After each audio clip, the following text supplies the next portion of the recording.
20 ads for it. There we go. Now we have an issue.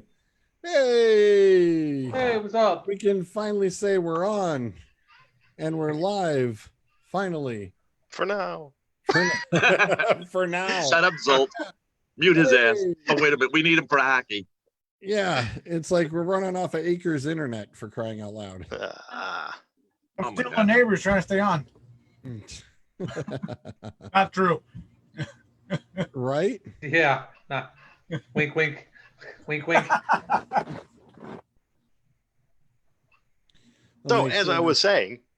Yeah, I was going to say, as you were saying before you were rudely interrupted. Yeah, at this point, we're just waiting on ratification on the new NHL return to play deal. Once it's ratified, players have 3 days to choose whether they want to opt out of the entire playoffs or not. Again, same deal as everybody else. You just don't get paid and don't get a year taken off your contract. I'm not going to go through all the matchups and the round robins. We've gone through it all before. Like I said, hubs are Toronto and Edmonton. Here's the fun part. If you like hockey, you're going to like this.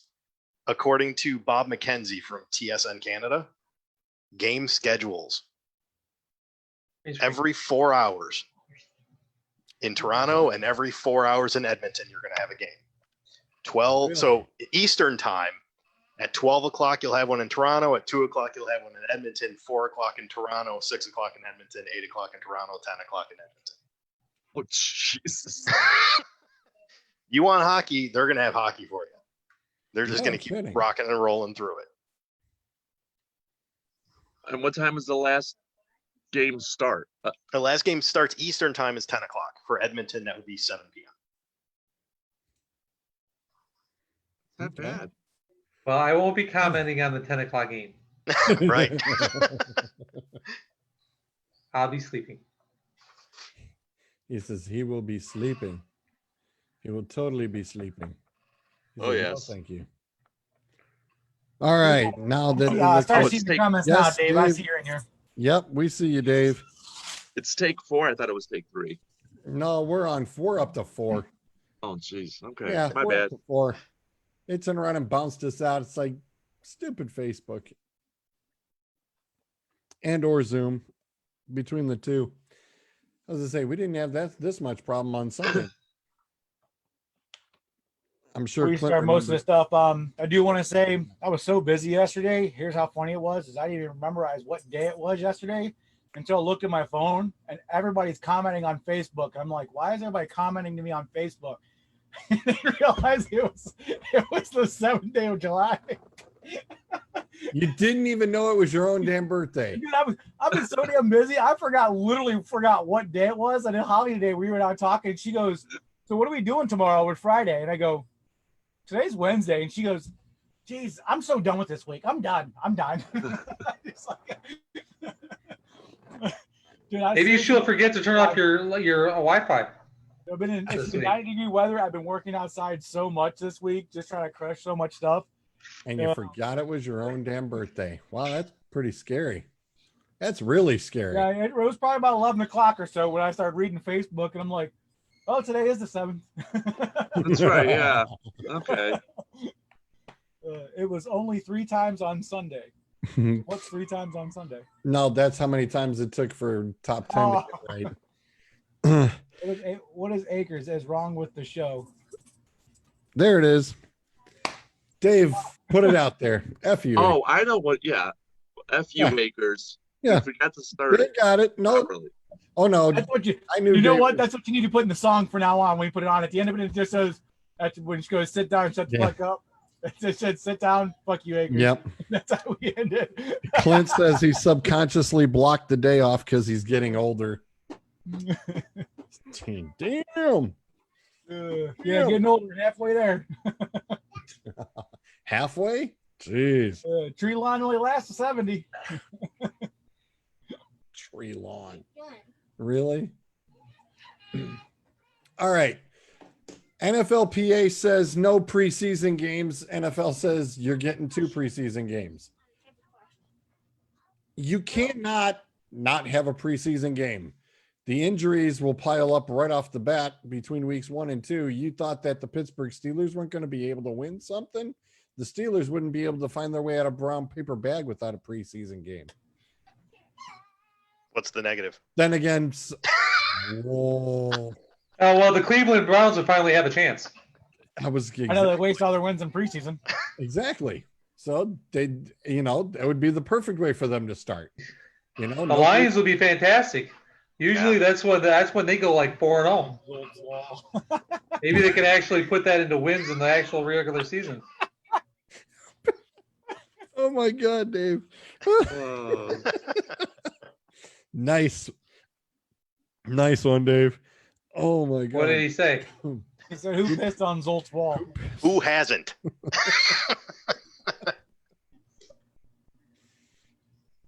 No. You have to have something. You have to be able to create your cut down. You're not going to sit there and say, well, all right, we've got to try out all these guys. But if you can't see them in any game action, how the heck are you going to keep a large roster of almost 90 guys, 75 to 90 guys? You're not going to be able to do it. You also have to see the talent level. I mean, you get wide receivers that come into this league that have been huge in college. You give them these contracts, and now you want to keep them on the team. But in preseason, you find out whether or not they can catch the ball, whether they're scared, how much talent they have, whether or not they have actual NFL speed. A lot of times in tryouts and workouts and regular games, these veterans are going 60%, 70% at best. They're trying to save themselves for the regular season for the games. So these wide receivers look fantastic at practice, and you don't really get to see them. You turn around and you go a preseason, another team shows up and you put a safety out there, a corner out there, and they want to cover that dude because their ass is on the line too. You see if someone's got talent. Right. What was the last first rounder that wasn't signed? That was cut. Well, they always stick around, but we're talking the second and third rounders. Oh, well, I mean, just saying, was there ever a first rounder? I mean, besides Rosen, but I mean, was there a first rounder that wasn't was he cut on the first time starting them off? I'm sure there were. He's probably on my list. I'm sure there were too, but you know what? The kid who drove it, the kid who was robbing everybody, yeah, he was probably a first rounder. He's Probably. He's definitely going to get cut one way or another. I can tell you right now, a team that desperately wants a couple preseason games, and that's Chicago. You're sitting there with Mitch Trubisky and Nick Foles. You're going to determine that in practice, or are you going to let them go out there and actually win the game or win the starting position? This is very true. There's a lot of teams like that. Look at San Diego. You really gonna have Tyrod Taylor? Yeah. I mean, I'm just saying. I mean, it's the Chargers, man. You made the bed. Right. I will say I do see where the players are coming from as far as the demand for no preseason games. I'm just gonna read the quote from JC Treader, the NFLPA president. It's been clear for months that we need to find a way to fit football inside the world of coronavirus. Making decisions outside that lens is both dangerous and irresponsible. And the point he's making is that, yes, it's only 2 preseason games, but that means one of them involves travel. And the minute you're leaving your facility, going somewhere else for a meaningless game, you're just adding a variable in there and potential contact. I completely understand where that's coming from, and I also understand the argument that you need preseason games. Okay, but let's look at their reality versus our reality. When we have to travel, we have to get on a plane with people we don't know and don't see and are complete strangers. They get on a fucking private jet. Everybody stays together. There's nobody on that plane besides maybe the pilots and some stewardesses that are separate. You get into it, they're not having fans. So you're walking into a stadium, you're only with your own team. your own coaches, and you're adding what? A dozen people who are not football players on the sidelines and things of that nature that you don't know. How many don't we all have? I mean, I have a job. I'm faced with dozens of people, brand new people on a daily basis. Reality is don't be a crybaby. Everybody else is working. Okay, so let's suspend all police officers, firefighters, nurses, doctors. Guess what? They're faced with all these things that these guys are going to be faced with. They'll probably actually not see as many as a normal human being would. So there's no reason to cut. They're get off a private plane onto a bus. A private bus. A private bus with one driver to a hotel room. They don't have to check in. They go straight to the room. They go straight to their rooms.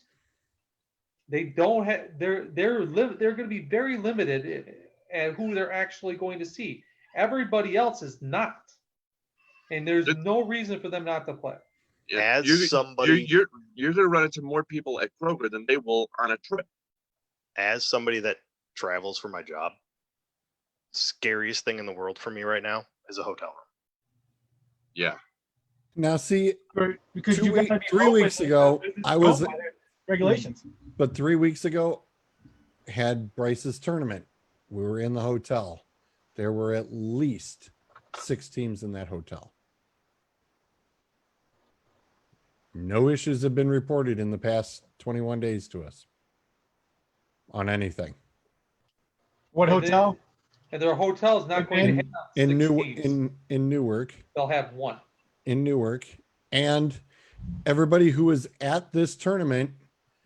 If I had to give a rough percentage base of anybody in a mask, was the employees working the concession stands and a few of the field marshals.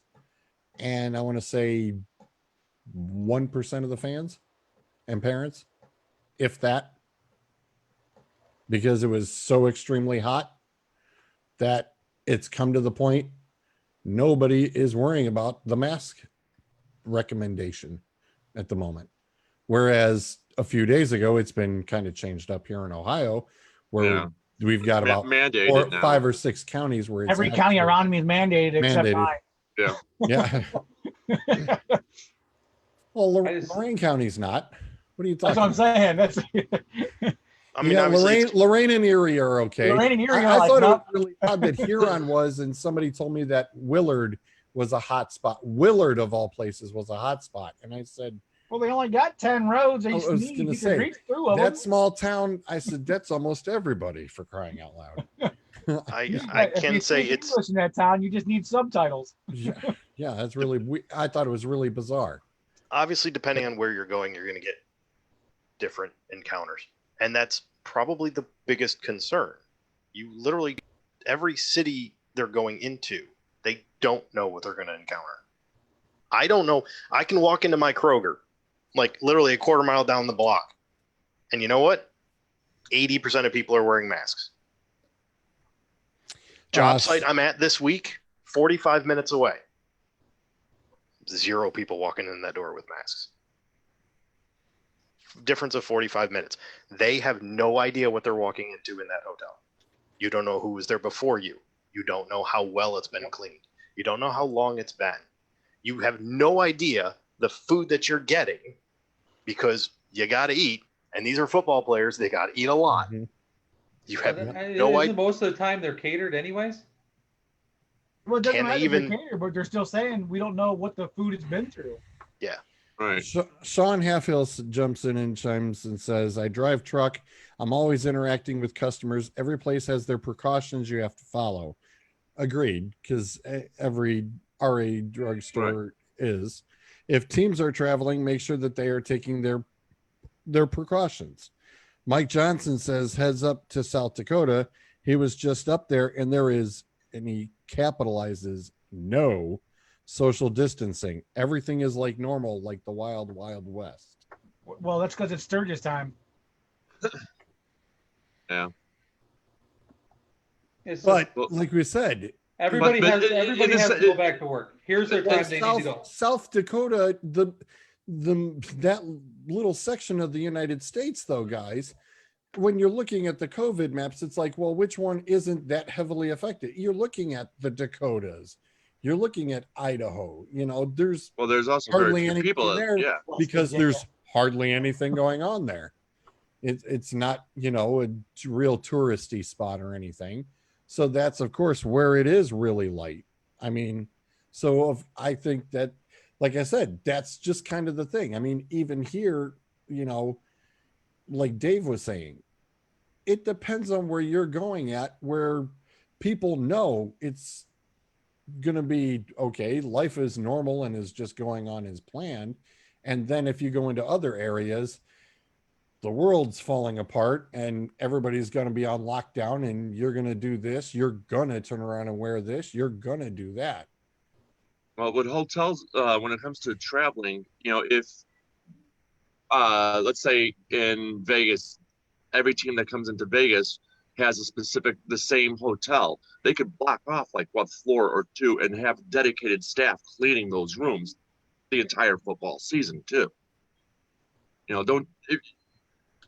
NFL has enough money to say, here's a few extra bucks, have dedicated staff for us.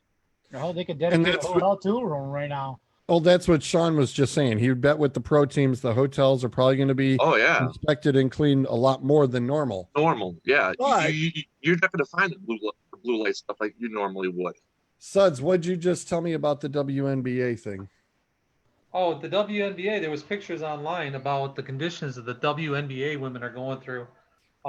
They showed a video of the laundry room that they have on their floor with rat traps, holes in walls, nasty. Their food looked disgusting. Their hotel rooms, one posted a picture of a worm crawling across one of their floors inside their hotel rooms. But this is you're looking at a WNBA. They're not NBA players. They're WNBA players. They don't bring up nearly as much money. And they're probably unfortunately staying in like a 3-star hotel or a 2-star hotel. And that doesn't even sound like a 1-star. Yeah. I mean, they're playing they're staying in the shit areas, unfortunately. It's like somebody turned around and set them up in an abandoned hotel area. It's like, come on. Yes, the WNBA isn't as hard financially as the NBA, but it is not that low budgeted. I mean, that's still a professional sports league. Right. It's still exactly. Yeah, but it also sounds like somebody didn't check out the hotel before they put up the rooms over there too. So did they say where one of the hotels are that the WNBA stays in? No.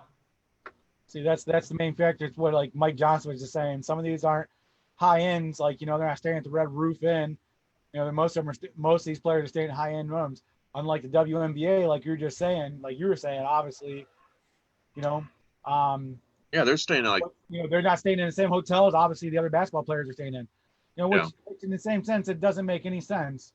But I do want to comment because I know Suds cannot see this comment. So Aaron Suds said that cartoon in the background has more hair than you and him combined. Yes, he does. Yeah, I liked that one. Listen, if I let my hair grow out, I could probably pull about that many hairs on top of my head. Be hard to see, but they do exist. They're farther back. But that's the thing that sucks, and that's one of the things that these associations are all having problems with. Like the WNBA, they're not getting that big treatment like the NBA does because of the strength and all that. And I feel that. Obviously the League of Our Own back in the day when the males wanted to fight the wars. Look how big the League of Our Own started growing, and then we just shoved them off, and baseball came back again. What does have to do to get a turn for them like that? What will the women have to do to produce to get major turnouts? Well, I was actually looking at something on TV. They were talking about that only 7% of games that women participate in, sports games, are actually broadcasted on TV. 100% or 90%, 80% of NFL games are posted. College, Yeah. They you got to know, get more exposure. Well, now NFL with the NFL Network in the past. That's what we're saying. Every, Like, 100. every game. exposure. They don't have the money coming in. If Yeah. you don't have the money coming in, I mean, the average salary of an NBA, a female in the NBA who is not one of their absolute superstars, they probably still have to hold a second job, a regular job, in order to Most feed of them are a married family. to the NBA. Yeah. They need that TV revenue money. Yeah, they need you a need lot. You need a TV deal for exposure, but you need the exposure to get the TV deal. They can't even fill up a college stadium to watch a WNBA game. They have to do they could probably fill the same amount in a large high school stadium. Mike Johnson chimes in. He says, also, these players aren't going to be staying at the Red Roof Inn. That's what I was saying. Yeah. The NBA guys will be going to the high-end hotels like the Sheraton or. Oh yeah, Hilton's and stuff like that. Yeah, And they'll be the five be stars. clean. They'll be clean. Oh yeah, the average salary for women's basketball is $130,000. Wow. Clint Clint that's says, not like even the a U.S. signing bonus. says this one's just for you. Clint says, like U.S. women's soccer team is underpaid, and they are way better than the men's team. Yeah. It's the truth. That one right there is 100% the truth. Yeah. And that's Big one of time. the ones I'll stick by all day, because, like I said, you know how much we are with men's soccer and anything like that. The women, like I said, I get more entertainment watching the women They play put on a better soccer show. than they do. Yeah, they put on a better show than the men do. And it's like the men, they're like, oh, I missed that goal. Okay, I'll just trot back the defense. Or like the women, they're all at it. They're like, no, they're trying to get that damn ball back. Well, that's just like women's college basketball. It's much more entertaining to watch than it is the guys, because all it is with the guys is all about showboating the stars. The women actually play better as a team than the guys do. Hello, UConn. Jesus. God, I love watching UConn's women's basketball. It was just a matter of the team effort that team put in. They didn't have just one player. They had a damn team. And it's a stretch of like, what, 100 games or something like that they had? What was that, 5 years? Yeah. So it's not like, you know, the same players were there the entire time. No. It's a college. They had players going in and out. And I think Tennessee was the first team to beat them in those 5 years. I'm pretty sure it was Tennessee. Well, think about what you just said, though. Think about what you just said. One team was able to beat UConn one time in 5 years. Yep. Yeah. There's no disparity. Okay, I'll watch UConn. What had in that league, that's what I'm saying. There was not just one top end girl out of that college, not just UConn. I'm talking about in the whole college situation. There were 5 top ranked girls there. One of them being God, now I can't remember her name, from Oregon. Oh man, now you're making. He's like, brain fart. Yep. I just had her name too, and I lost it. I keep trying to say Leslie Little, and I know it's not right. For those who are listening on the Redline Radio LLC.com, the running joke of the picture behind Suds is a cartoon character of a prisoner behind bars. I want to thank Dave Olenchek for setting that up with us, as we are now also live on Redline Radio as well as the Facebook page. So thank you very much for that, Dave. We really appreciate that. We're glad to be a part of the team. Absolutely. Oh, I'm sorry, Baylor. Did you find her? No, not yet. But I know who you're talking about, though. Okay. Came across Baylor. She was like 6'2", I think. God, I gotta start digging. What year are we in? See what I'm talking about? I don't even know what year we're in yet. What was it? 2016 season?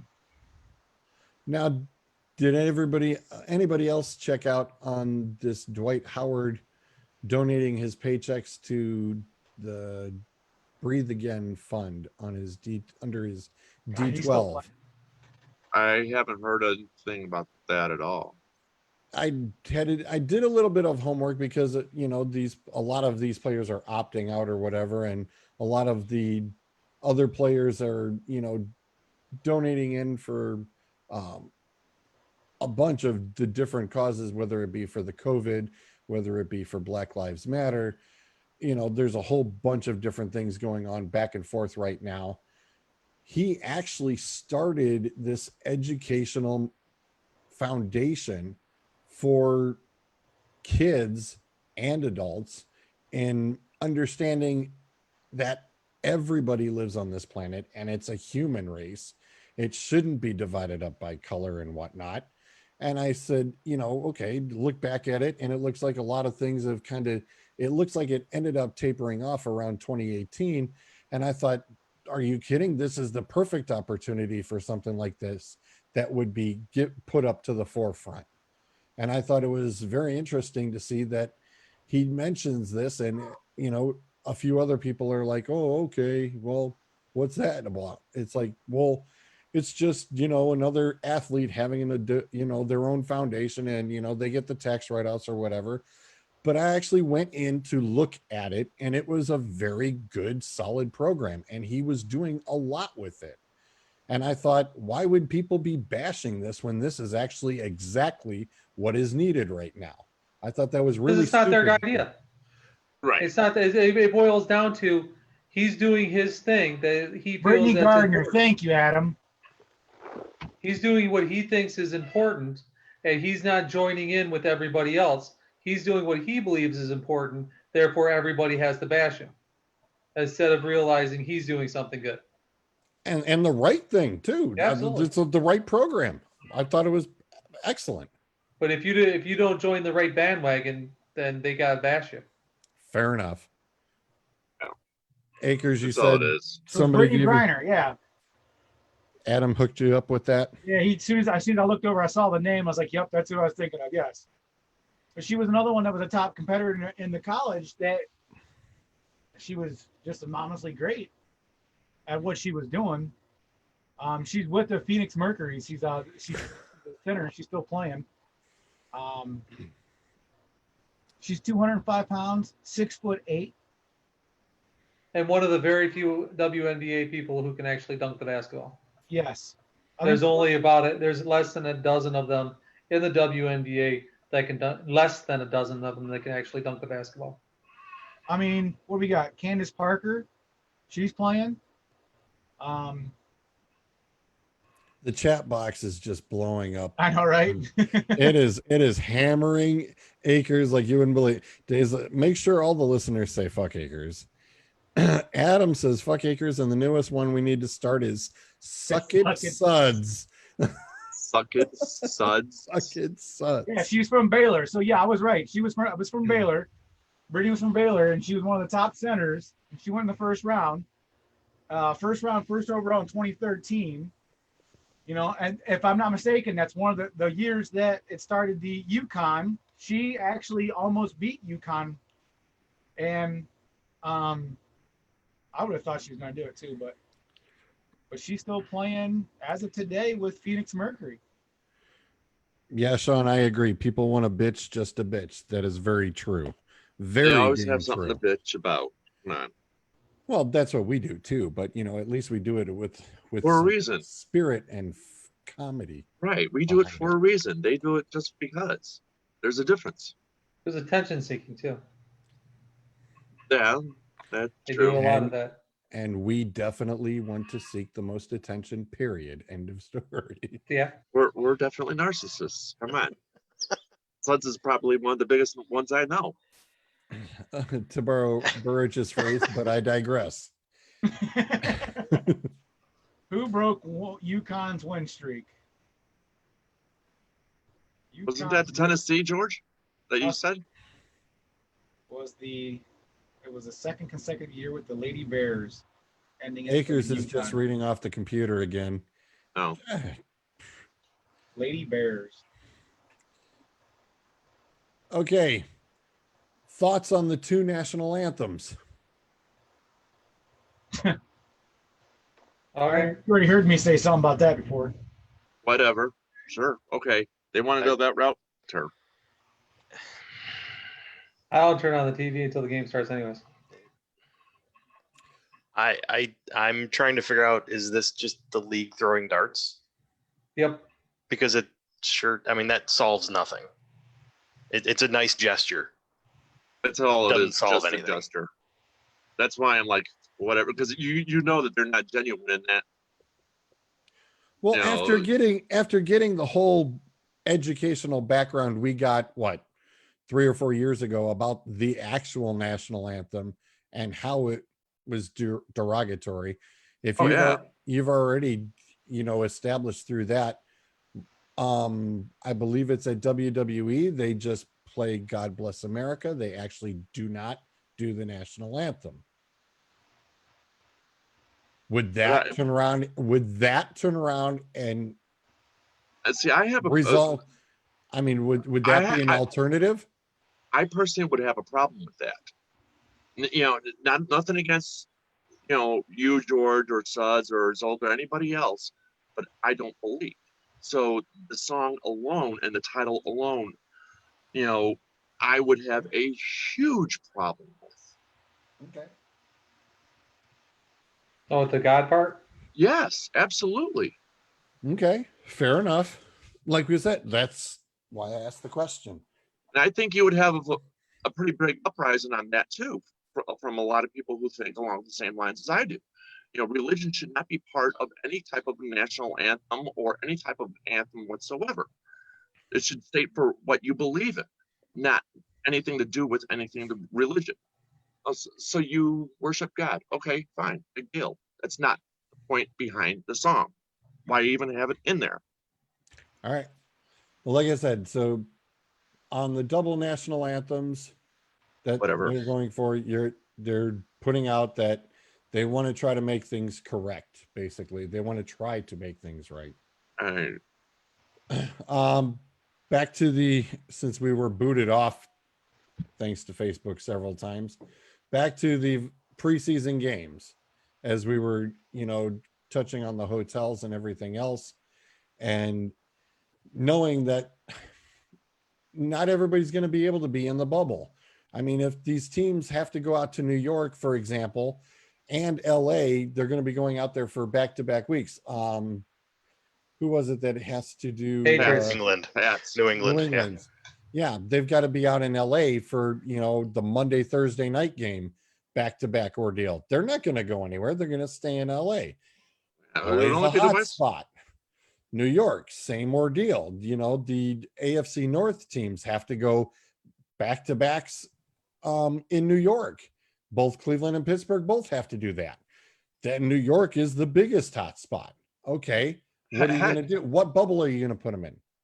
Tampa Bay, Miami. You're going to be playing in a hot spot no matter what. Because the cities that have been chosen to have an NFL team have fandom, bring in the ratings, bring in the seating, bring in the money. So you're going to have to deal with this one way or another. And as far as the actual testing and everything, and yes, I know I'm getting on my soapbox a little early, but everybody's going to have to eventually cope with this.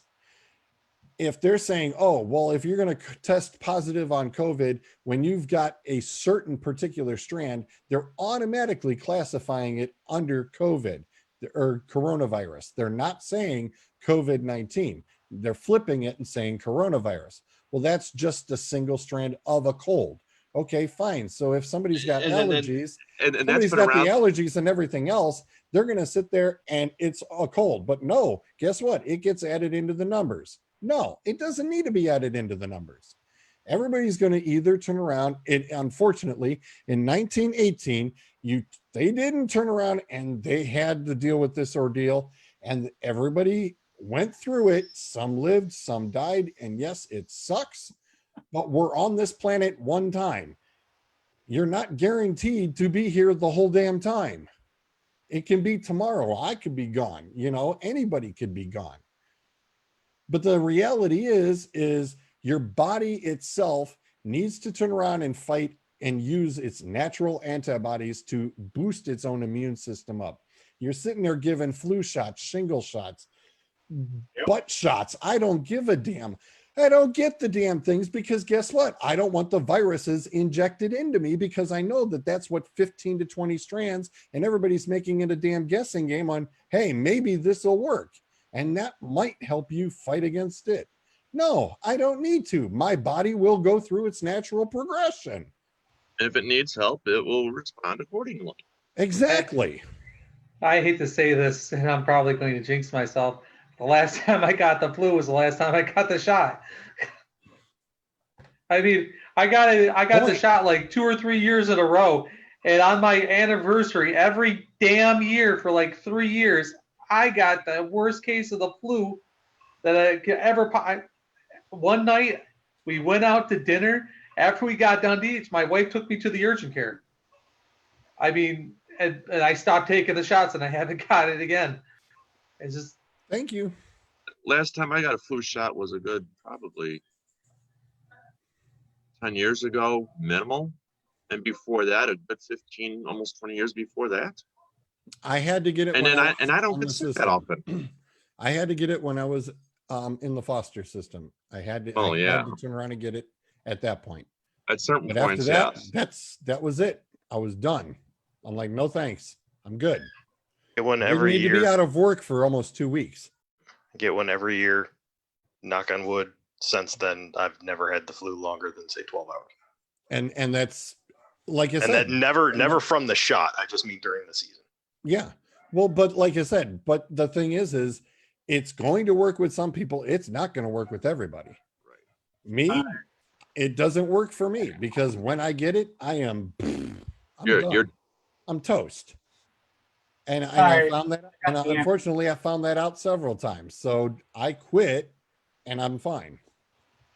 I just get the wonderful allergies twice a year. That's fun. But I take the Claritin D and I move on with it. Clint, you were wrong, and Aaron was wrong. The team that actually stopped UConn's win streak was Mississippi State. They won 111 games, and Mississippi State was the last one.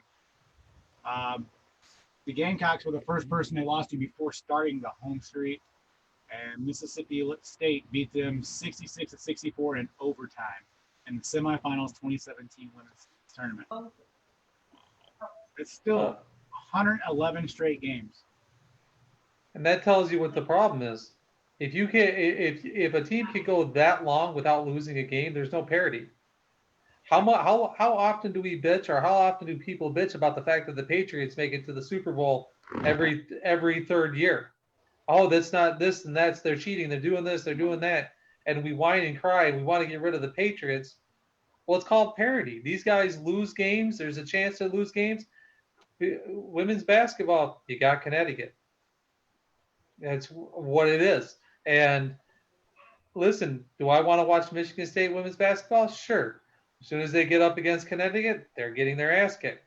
Not really the point of watching the game if you just know you're going to get beat every damn time. I think UConn makes it real hard. School to win both women's and males in the same year, if I'm not mistaken. Yeah, 1 year they did. Yeah. But I remember that. Right. It's hard to watch a sport when just one or two teams not just dominate a year, but dominate a decade. Well, that same argument could be applied back to the Bill Walton era of the Celtics. And basketball wasn't that popular back then, was it? You see the connection?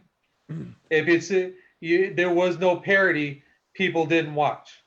When there became parity, when did it become big? In the 70s and the 80s, when there was parity.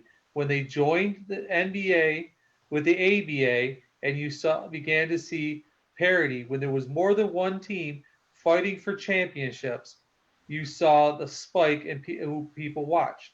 Larry Bird, Magic Johnson, the Bad Boys, the Bulls. It was Bird Johnson for quite some time, though, before the Bad Boys. And then it was the Pistons Bulls. Then it was San Antonio versus everybody. Then you started getting all these other teams tossing in trying to make the the big three. And fortunately for the NBA, there's been parity where other teams have been able to keep up by also pairing up. But they do profit sharing, so it didn't matter.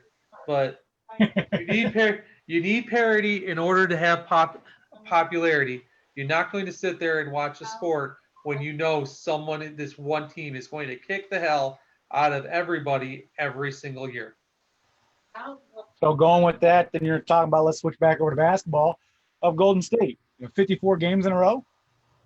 Right, and then the following season, actually 54 games in a row, then they lost the championship. Yeah. They lost. Mm-hmm. And then when was the last time a team won back to back in the NBA? That was be the Lake. Well, besides Golden State and Miami, it'd been the Lakers, but Miami went back with LeBron, Wade, and Bosh. They won back to back, and before that, they lost to the Spurs. Yep. And then, they lost to Dallas. Yep. Then they lost. I was gonna say then they lost to the Mavericks. And they lost to the Mavericks, and they lost to the Spurs. What you don't get to see is a back-to-back championship game of the two same teams facing each other. Again, that goes. Almost had that. That was Golden State and Cleveland. Cleveland. Yeah, that was 3 years in a row. Cleveland, 4 years in a row. Was that 4 or 3? It was 4. Three. Because Golden State won it. It was 3. Won it, and then Cleveland won in 2016. Right, and then Golden the State next year won 4 they years in a row, lost. yeah. So it was only 3. Let's move on for our new nicknames. For our wonderful Indian-themed teams, that seems to be another protesting ordeal, since the Washington Redskins have pretty much been seriously in discussion about it. I mean, if Ron Rivera is even saying, I've been in talks in the conference room about this, then we know that this is definitely looking to happen. And I mean, I think this may even be announced even before the team starts the season, which will be. Can you imagine what they just did to the jerseys? I mean, all that money they just put into the jerseys, and now they got to return around, do everything again. The helmets. Well, the helmets are a giant sticker. They can just peel it right off. Yeah. Those stickers come right off. You just paid millions of dollars just for new jerseys and names and all that. Now you got to turn around and doesn't mean you can't sell them. Well, they become collector's items. They're no longer the right names. Well, it's true. You can sell the hell out of them. Oh yeah, people buy them. They're going to. That's what I'm saying. They're going to make a shit ton of money. But I'm just thinking about it. You put $10 million into making jerseys. Turn around, going to spend $10 million more. Since the old jerseys will be collector's items, jack up the price and resell them, and you're actually making more money. Yeah. But limited edition. Heisman's name on the back of it. Start selling them for $1,000. You might have to go that high, but I mean, I'm just saying. The price is going to be jacked up a little bit just to recoup some of the profits. Right. Or some of Who the do we want to start with? We starting with the Indians? Sure. Well, actually, no. Let's keep it right here with the Redskins. Stay with the Redskins. Right. Stay with the Redskins. So, name. what'd you come up with? I like I said, I've always said it. That when I lived down there, when they played all the time, and it won't be too much of a switch. You call yourselves you can go with the War Hogs or just the Hogs. Just switch the logo straight to the giant pig with the tusk. I'm just saying. I mean, it's most of your fans already the Hog nose anyways. Yeah. They call themselves the Hogs anyways. Why not just flip it over? Call yourselves the Hogs. You're still got the Redskin. I'm just saying. When they're cooked. Change the logo to a pig and just be called the Redskins. That's what I'm saying. Put that face up there with the name, with the helmet on it, with the tusk on it, whatever you want to do. That's the whole point. Is the name is changing. Yeah, the Warhogs. I can see the Warhogs. I've actually liked what I've been seeing about the Red Tails. I've been seeing a lot of that. It was the Red nickname. Tails? It was the Red Tails. It was the nickname for the Tuskegee Airmen in World War II. Yeah. That's right. They had Yeah. But then again, the planes had a distinctive. It was a crimson tail. yeah. But the thing about that is some of the natives people had the red tails also, and I'm wondering. Like I if said, that's actually a tribe name, isn't it? Well, you The put red the tail plane Indians? on the jersey. Yeah. Very true. I thought they would pretty much eliminate out the red part of it totally, because their logo was pretty much just it was a spear, but I pretty much was going with the arrows, because they just had, it looked like just an arrow on the helmet. Yeah. A few years back when they turned around and initially removed the Redskin logo off the helmet and they made it just that.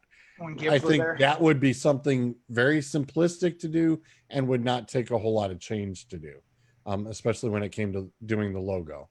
So that's why I was figuring that I know that every other team in Washington revolves around a government name with like the Nationals and the Senators and whatnot. But that I thought would be primarily one of the simplest ones since they already had that on the logo. Can you imagine that if they do that, the replacement section, call them Washington Senators?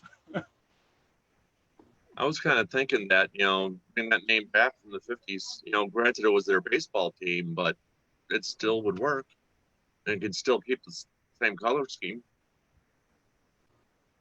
I like the idea what George had about the spirit on the side of the helmet that they went. You already got the helmets. You already got the stickers. You simply call yourself the Warriors and end it. Have the spear on the side. Just call yourself the He wanted Warriors. his spear back. That's one reason why yeah. he wanted it. He wanted it back with that gold and red. Right. So you're not looking at a major color change. No, To be honest, I don't know that any of our suggestions denote a major color change. No. What do you got, Dave? Oh, who, me? Yeah. I You're the literally only just the Dave? Red Tails. That was the Red one I tail? went. Red tail, yeah. Yeah, you can get all these could say with the same colors. You don't even have to change a damn thing. Besides, they already got the stickers for the arrow or the spear on the side. Yep. They've already done it. They can just go to do that and call themselves the Warriors and be done. Who's going to complain? Well, somebody's going to complain no matter what. Right. Yeah, I was going to say you can always go back to the argument of: are you just changing the name, or are you changing everything? So that's Isn't the only complaint the name? so, as far as I know. Then that's all you're doing. John Rhodes, I said Dave says the Washington Generals, which Yeah. that was wasn't that the I'm glad you That said was the name of the I thought it Harlem said general. Globetrotters opponent. Yes, it was. It's the name of the Harlem Globetrotters opponent, and they were the Basketball, yeah, only you're right. one. What do you know how many times the Washington Generals ever beat the Harlem Globetrotters? You know how many times? Anybody? One time. I was going to say One time in their entire existence that they actually beat them. They try. They put pro players on that team to do it though, if I recall correctly, didn't Well, they? they were actually the Harlem Globetrotters was a legit team for a long time. Is that Right. really a bad? I mean, that's more of a show. Like I only seen them when I'm watching them do all that stuff around everybody's head. They're all running around circles. I mean, is that an actual game that's set up for the Globetrotters to actually win? The Globetrotters could do whatever they want on the court, and the Generals are supposed to basically just stand there and play token defense. But when it comes down to their offense, the Generals are out there to play. Yeah, And if Right. they can keep up, they do try. Yeah, I've always heard when they're playing basketball, they're playing basketball. But Yeah. when the Globetrotters go into a bit, Yeah, the Generals they're not play playing along. basketball. because that's what people are there to see. Right, Right. because it's an entertainment. It's like WWE. Yeah. Okay, that's what I want to make sure. You get a little bit of athleticism, you get a little bit of show. Well, at one point in time, the Harlem Globetrotters were an actual real team, and were legit. They didn't have a show to put on. They were an actual basketball team. All right, how about the Cleveland Indians? We've got a few John Rhodes is saying the Cleveland Guardians, which was just the indoor football team. That's funny you said that, because today I was actually looking to see what they come up with. It was actually put on the ballot. For the Guardians? Yeah. And one of the ones I said, why not do it? They already got one in Cleveland called the Buzzards. 100.7 reports a game. Cleveland, I'm just saying. But one of my favorites actually is the Rocks, the Rockefellers, the Rocks, ROX. But keeping that guitar logo. Oh no. Oh, that's that. I mean, something with the guitar. I mean, hell no. Hell, because it's a Rock and Roll Hall of Fame. So that's the only thing I was trying to do. No. I'm even saying No. I'd rather steal the freaking WWE and I stole the Roughnecks, for all those steel workers right downtown in Cleveland. We'll go with that one. Something with the steel mill. I just couldn't come up with nothing. Yeah, I'm swiping the Roughnecks. That's exactly what I was going to go with. So bad. It's, I can hear like- it right now. So Roughnecks, what's that supposed to mean? I mean, that was pretty much the blue collar one I could. I got one, but you're kind of going back. So Go ahead. this is in reference to Oliver Hazard Perry in the War of 1812 and the Battle of Lake Erie. Call them the Cleveland Commodores. See, that was another one that was up there. It was right under. I saw it, and I cannot remember where I saw it. I'd love to give credit for it. Actually, a lot of schools around here are actually called the Commodores. Yeah, that is true. And it's primarily, I think, a few of the middle schools too. LC calls themselves the college, Triple C College calls themselves the Commodores. Well, they did. I don't know if they changed it. Well, they are kind of like a high school college team anyway, so I'll be all right. Yeah. Really? But Thank you. Detroit's ass. Thank you. Fuck you, Suds. No, wait a minute. I'm sorry. Adam said, "Suck it, Suds." I don't care. I like that one. I like that one. It took four of you several seconds to figure it out. It was No, one person who got it real fast. Everybody was like, "Hold on, wait, oh hell no!" got four of you. Got four of you. No, I said, but real quick. Mary says she's not sure about the old names will ever completely go away because a lot of the other teams in various sports have changed their names or logos. According to when I The read thing today, is the that spiders are high on the table. Even the college teams have completely changed their team names too. All the colleges were already ahead of all these pro teams. All the college, in fact, I believe all of the Ohio ones that had Indian names are now officially, as of even 3 years ago. Akers, you can correct me if I'm wrong on this, but Miami even changed theirs and they abandoned their Indian team name. That was about 3 or 4 years ago. So the Florida Seminoles are not the Seminoles? No, they're still the Seminoles. I said the Ohio colleges. Well, you also said college teams. Yeah, Miami, Ohio. Sorry. Went to the Red Hawks. I was going to say they went to the Red Hawks. Yep. But isn't that an Indian name? It's a tribe.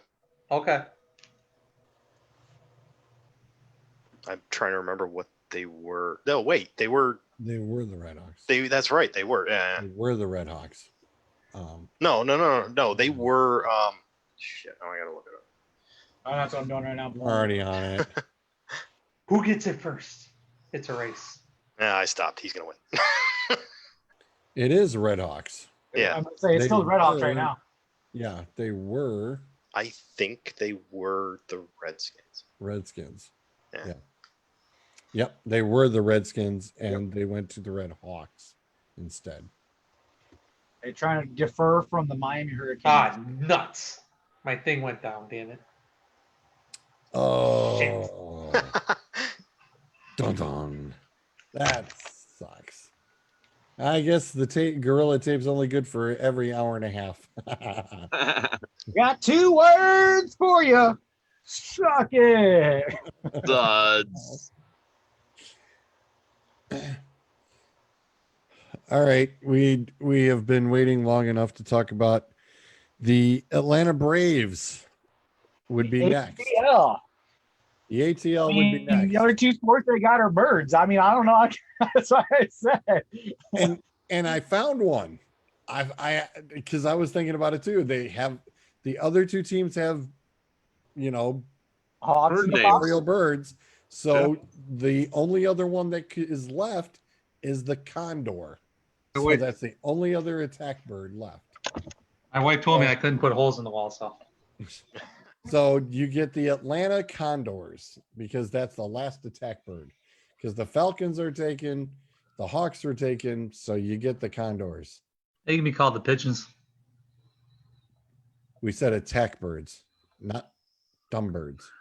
Walk You out. ever thrown some food out there when there's 40 Yeah, of them? yeah, that's what I'm saying. Yeah. And when I The go fantastic. ahead and walk Oh, under a yeah. bunch of pigeons and Oh, tell me that they ain't chicken looking bone to out there, attack your too. ass. They come to- Mhm.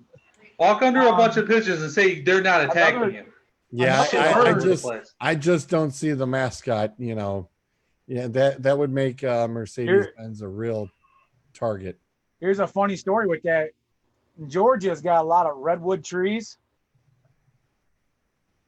And their actual bird down there, the most popular bird down there is the redhead woodpeckers. Atlanta The woodpeckers. Redhead woodpeckers. That is so minor league. Nah, you got to shorten that. Hold on, wait. Atlanta The peckers. mascot Yes. goes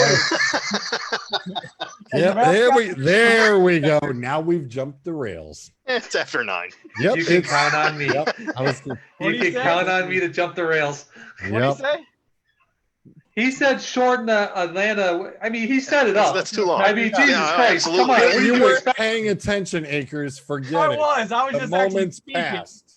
Sorry, Akers. You He lost. said you. he said the Atlanta woodpeckers, and he said no, you got to shorten it. And I said, oh, the Atlanta peckers. Okay, that's what I thought you could. That's what I said. I was speaking, and I was like, don't think I heard that right, but just You heard it right.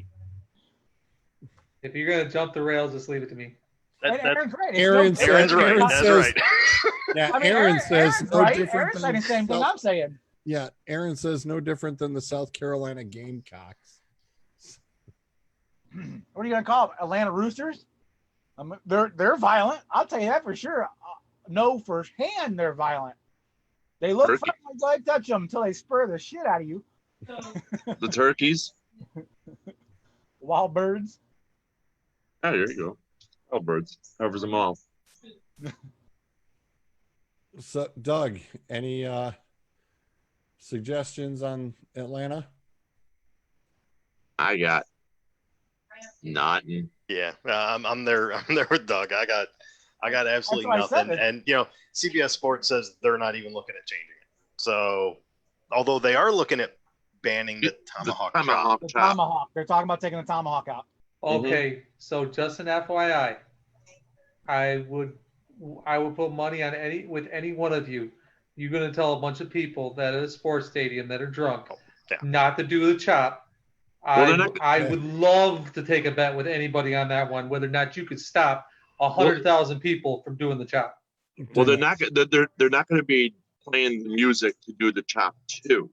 So maybe that might deter a lot But of ban the No, music. the fans will come up and do Yeah, it it's still themselves. gonna happen. They do it. Hold They on, do you it in can the send basketball people in the arenas. crowd going, oh, They do it in the basketball arenas. It's not It's- going anywhere. Yeah, it's still going to happen, but at the same time, if the team just will stop encouraging it. right. He's gonna say they're not encouraging, but them 40,000 people are all going like this. Hi, Jim. Thanks for jumping in and watching us. Aaron says the Atlanta Peckers and use Woody Woodpecker as the mask.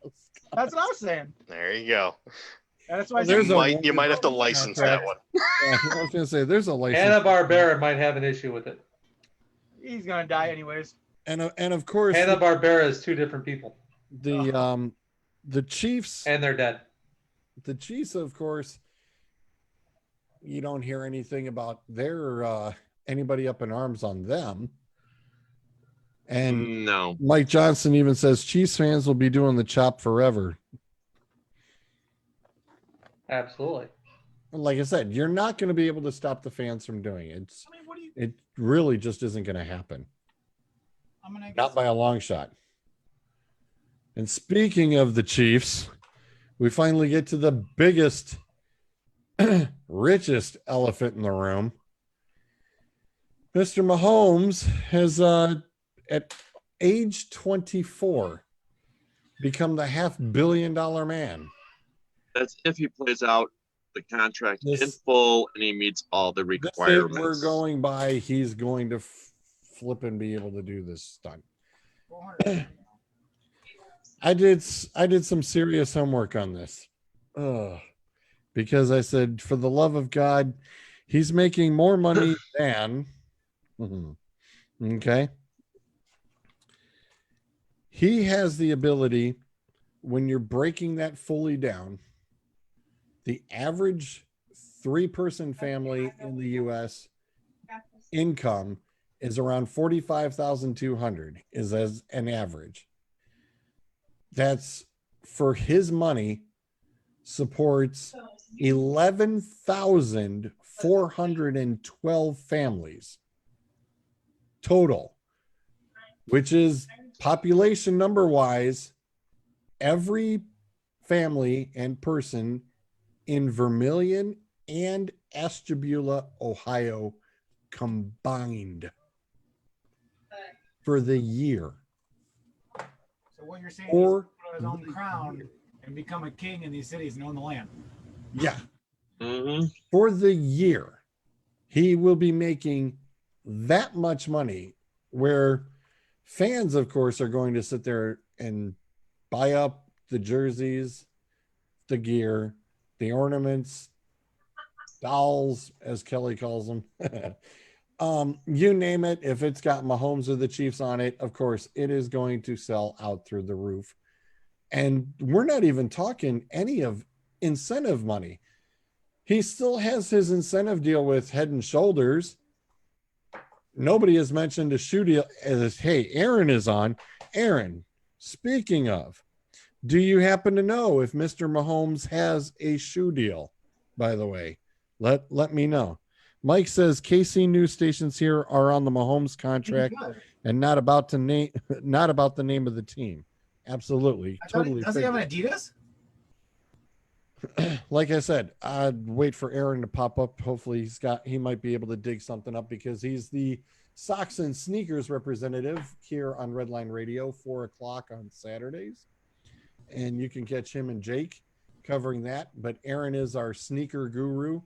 I could even say we could pretty much even call him a sneaker ace. So that I can definitely leave to him to look up. But I had not turned around and seen anything else as far as the shoes go, though. If he comes up, I got it. But when I sat there looking at, because all I could hear was my mom, of all things, screaming, going, "Are you kidding me? They make too much damn money." Okay. Yes, this guy literally just put the biggest freaking contract out, which is now almost more than a third of the whole salary cap for the team. And then it's saying that, well, it's a non-floating. Somebody posted earlier today, NFL was saying that it was a non-floating with the cap, and as the cap would go up, his salary would boost up.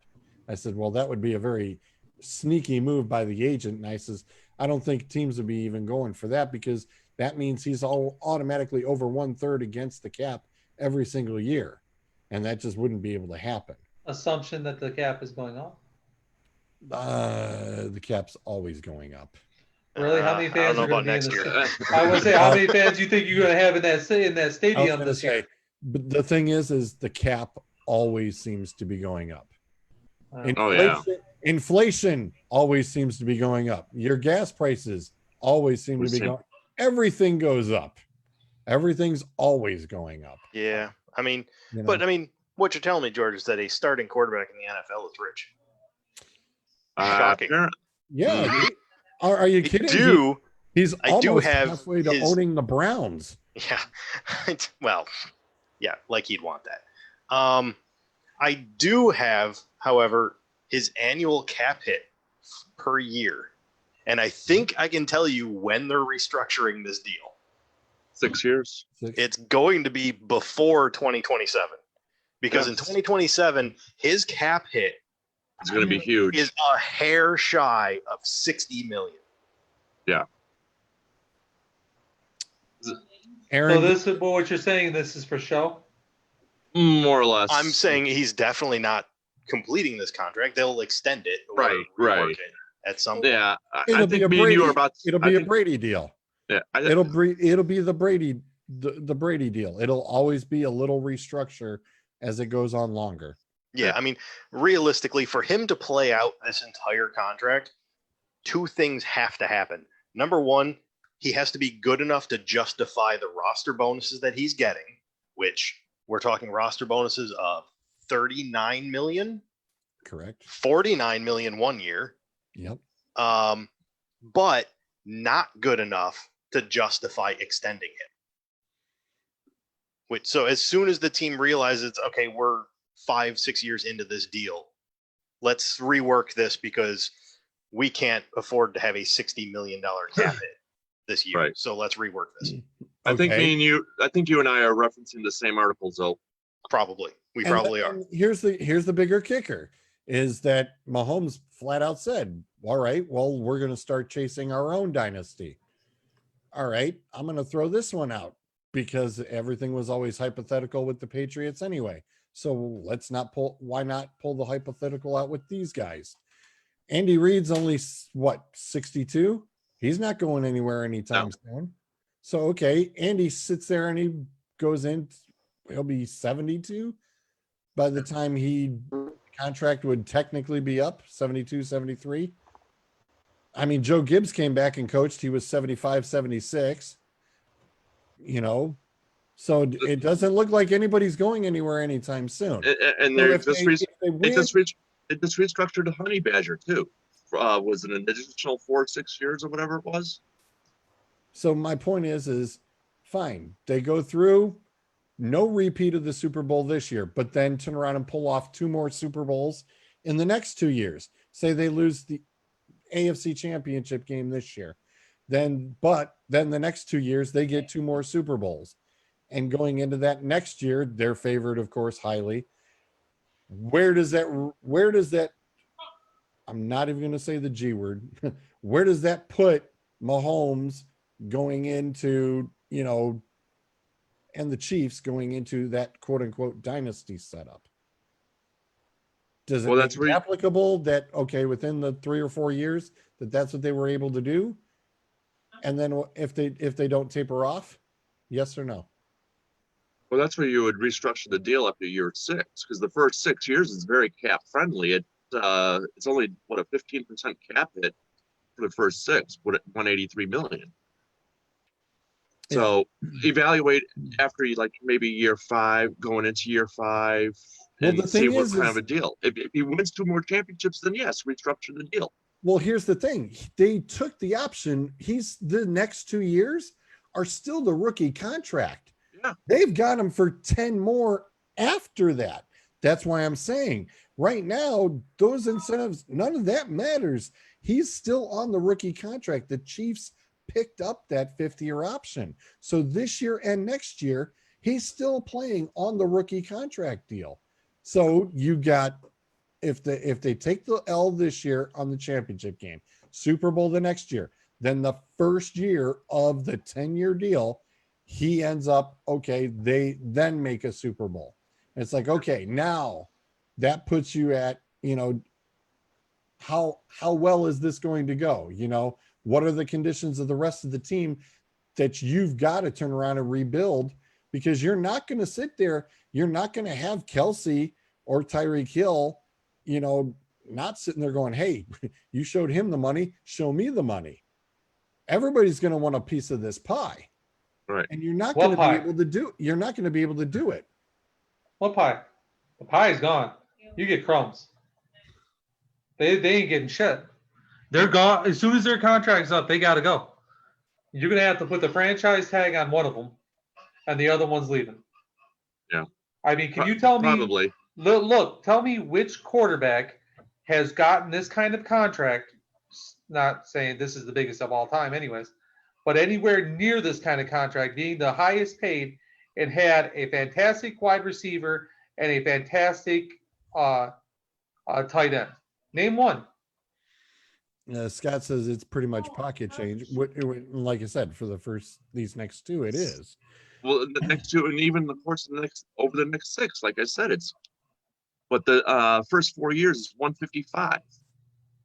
Okay, that's not too terrible. Mike Johnston chimes in saying contract preventing the Chiefs from signing Chris Jones. Excuse me for the D tackle. Aaron did come back and say he's got the deal with Adidas, so there was a shoe in there. He's got Oakley glasses, Head and Shoulders, Adidas, and State Farm, of course. That's right. That's right.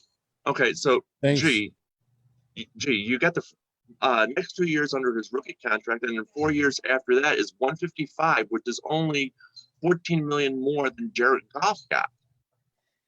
And look what So it's happened. very, very cap friendly.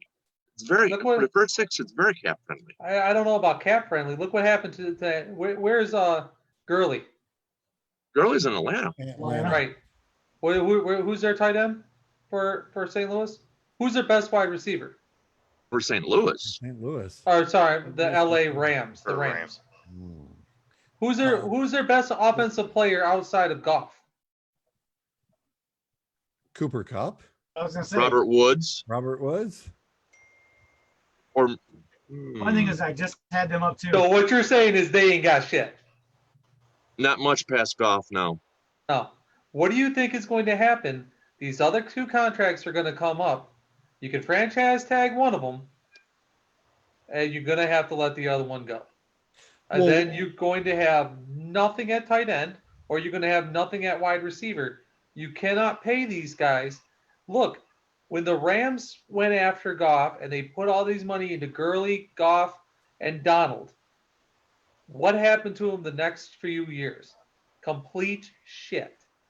Scott says, I'm already tired of seeing him on my TV, and we have 12 more years to go. Sorry, Griff. Sorry about that, buddy. But yeah, he's going to be plastered all over it. And that's all you're going to get is Chiefs games from now on. Clint said his deal is more than A-Rod's last 2, and he makes $100 million more than Mike Trout. He did get basically a baseball deal. He totally did. Oh yeah, absolutely. He totally did. 100%. Like I said, what makes you throw all your money in one basket on one player? And what happens if he gets a Joe Theismann to him? Well, he already showed that he could get seriously injured and come back and go right into an AFC championship game. Yeah. I can't not. If he gets Theismann, there ain't no comeback. Well, no. If he gets, if he gets Theismann, then a lot of the contract gets null and void because only 141 is guaranteed. Correct. So that's 380 something right off the books.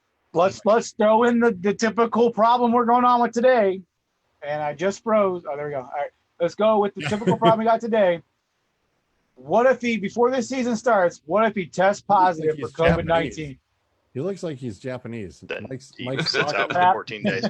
Well, I'm looking over at my clock and I'm seeing it's 9:28. He should be freezing, disappearing, or getting completely knocked out in the next 10 minutes. Seconds. Yeah. Yeah, I don't know where his frames are at, but they're not on his screen. I give him 10 minutes. Sure. Right now, find out where your wife's at. He wants to be a Chief for life. I mean, I understand that. You're going to take whatever you can get. But what they're going to give it to you? He tests positive for COVID-19 before the season even starts. Well, then he sits out this season. He sits out he'll sit out the 2 weeks of isolation. And I'm just saying. And what if COVID-19 does not go away like they have a problem with? Deal with it as you're going to make me get back up on the damn soapbox again. You're going to live through this shit, okay, people? You're going to freaking get through it. It's going to be okay. Only 2%. It might not be okay. But regardless, he's your quarterback. He's shown he can fucking do it. Yeah. You are going to pay that man. Yep. Oh, yeah, absolutely. Yeah, and that's one person that you want to keep on your team for a long time anyways, your quarterback. But every time, how many other teams would love to have him at that price? Okay, 28 let me different ask you ones. this question. You mean one When's the franchise last just time puts all some- their money in one basket and hopefully he's the one-man wrecking crew? Nobody else needs to be in front of him. I'm just saying. Could you anybody give me a team besides the Patriots that actually won the Super Bowl with a maxed out quarterback salary, excuse me. One Besides Brett championship. Favre? Huh? Besides Brett Favre? In What about 19 Aaron Rodgers? Brett Favre was. Aaron Rodgers wasn't on a max contract when he won. Aaron wasn't. Brett Favre was. What he won back in 1999? Was it that one? A bit when it was against the 96? Patriots? It was against the Denver Broncos. The Broncos one, I think, was a little later. No, they put. I believe it was against. I believe Brett Favre it was won the in Patriots. 98 or 99. Brett Favre hasn't won. That was the first one. Brett Favre's won too? Yeah. Yeah. Yeah. Oh. Yeah. I did not. But what about one of either Steve Young or Montana? No, they were not on the max. They've been in so many of them, and between Right. the two of them, you would figure ads. No, I get because Joe's Brett Favre's only Yeah. won one Super Bowl. He's played in two and he's won one. I just realized my internet went, or my Safari went off. That's why I froze. all George, right. George, I would like to petition that from now on, Drew Brees is named as Drees Brees. Is Is what? Sorry, What? Clint. Sorry, Clint. We're going with it. I don't think we can fix Drees that. Breeze. Oh yeah. I think that's his name from now on. Breeze, That is awesome. Drees it? Breeze. Breeze, Clint- Breeze. Clint, nice. Yep. When we do the draft next month with somebody Yeah. drafts him, it's Drees Breeze. It's I Drees will Breeze. purposely take the label and I will rewrite on the label. I will 100%. I will make sticker magnets. Yeah. Drew I Brees. will rewrite it as Can I Drees get a Drew Breeze. Brees? We don't That's have those awesome. here. That's awesome. That is absolutely awesome. I'll be right back, guys. The Lions Like wouldn't that. Scott says the Lions wouldn't take him over we have Stafford. That's probably true. I just to get back to the money for a little bit. Yeah. Just so I mean, big deal's been made about the roster bonuses that he's got on this contract, which are pretty hefty. I mean, the smallest roster bonus in the whole thing is 21 million. Correct. So that's literally the bonus just for being on the roster. You know, Yeah, 3 days into the league. 21 into the league year. 27 and 34 for the first three. But the best part is when you start looking at when those bonuses guarantee, it's anywhere from a full year to a year and a half prior to actually being on for that year. So what's the big one? 2027, his roster bonus is 49.4 million. 2027 roster bonus fully guarantees on the third league day of 2026. So they need to make that decision a full year ahead of time. Well, and the signing bonus is over the 3 years. 21.7 the first, 27.4 the second, and 34 mil the third year. That's just to complete out the signing bonus. Yeah, that's where I'm looking at the bonus breakdown for his roster bonus. Yeah, well, I'm just Yep. saying. Well, the roster Yeah. bonus and signing bonus is dead. Signing is just to sign a piece of paper. Yeah. You know, I mean, it's just, I mean, the guy's literally going to be having enough money to hand it to me. You know, you can support me for a while. I'll take it. Hey, Can't hey no problem George. with that. Hey, George. Brett Favre's salary when he won the Super Bowl was $3,600,000 for the year. 1997, when he loses the Super Bowl, $13 million. Afterwards, he doesn't So make he another. lost on his max. He lost on his max, and afterwards doesn't make more than $6 million in 2001. He makes $11 million in 2001. Back on the incentive thing, he gets 1.2 million for winning any of the AFC Championship games, and he gets 1.25 million if he wins the NFL MVP award. Yep. For that whole time.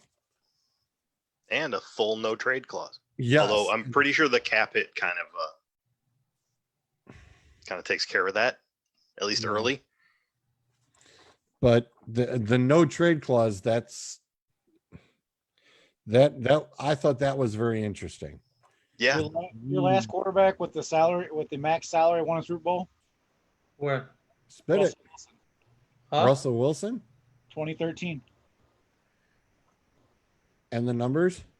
That's what I'm trying to find now. I just looked it up and that's what it just came up with.